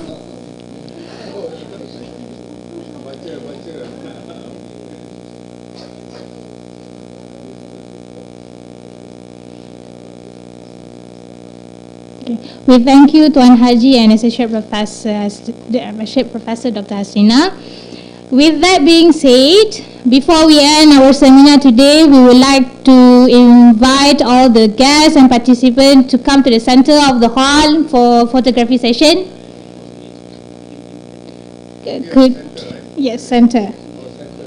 Move to the centers of the hall for the photography session.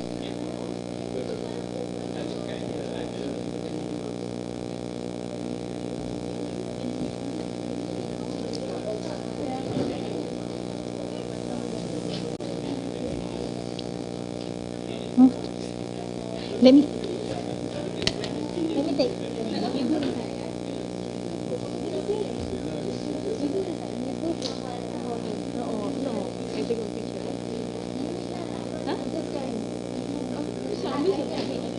Oh, you?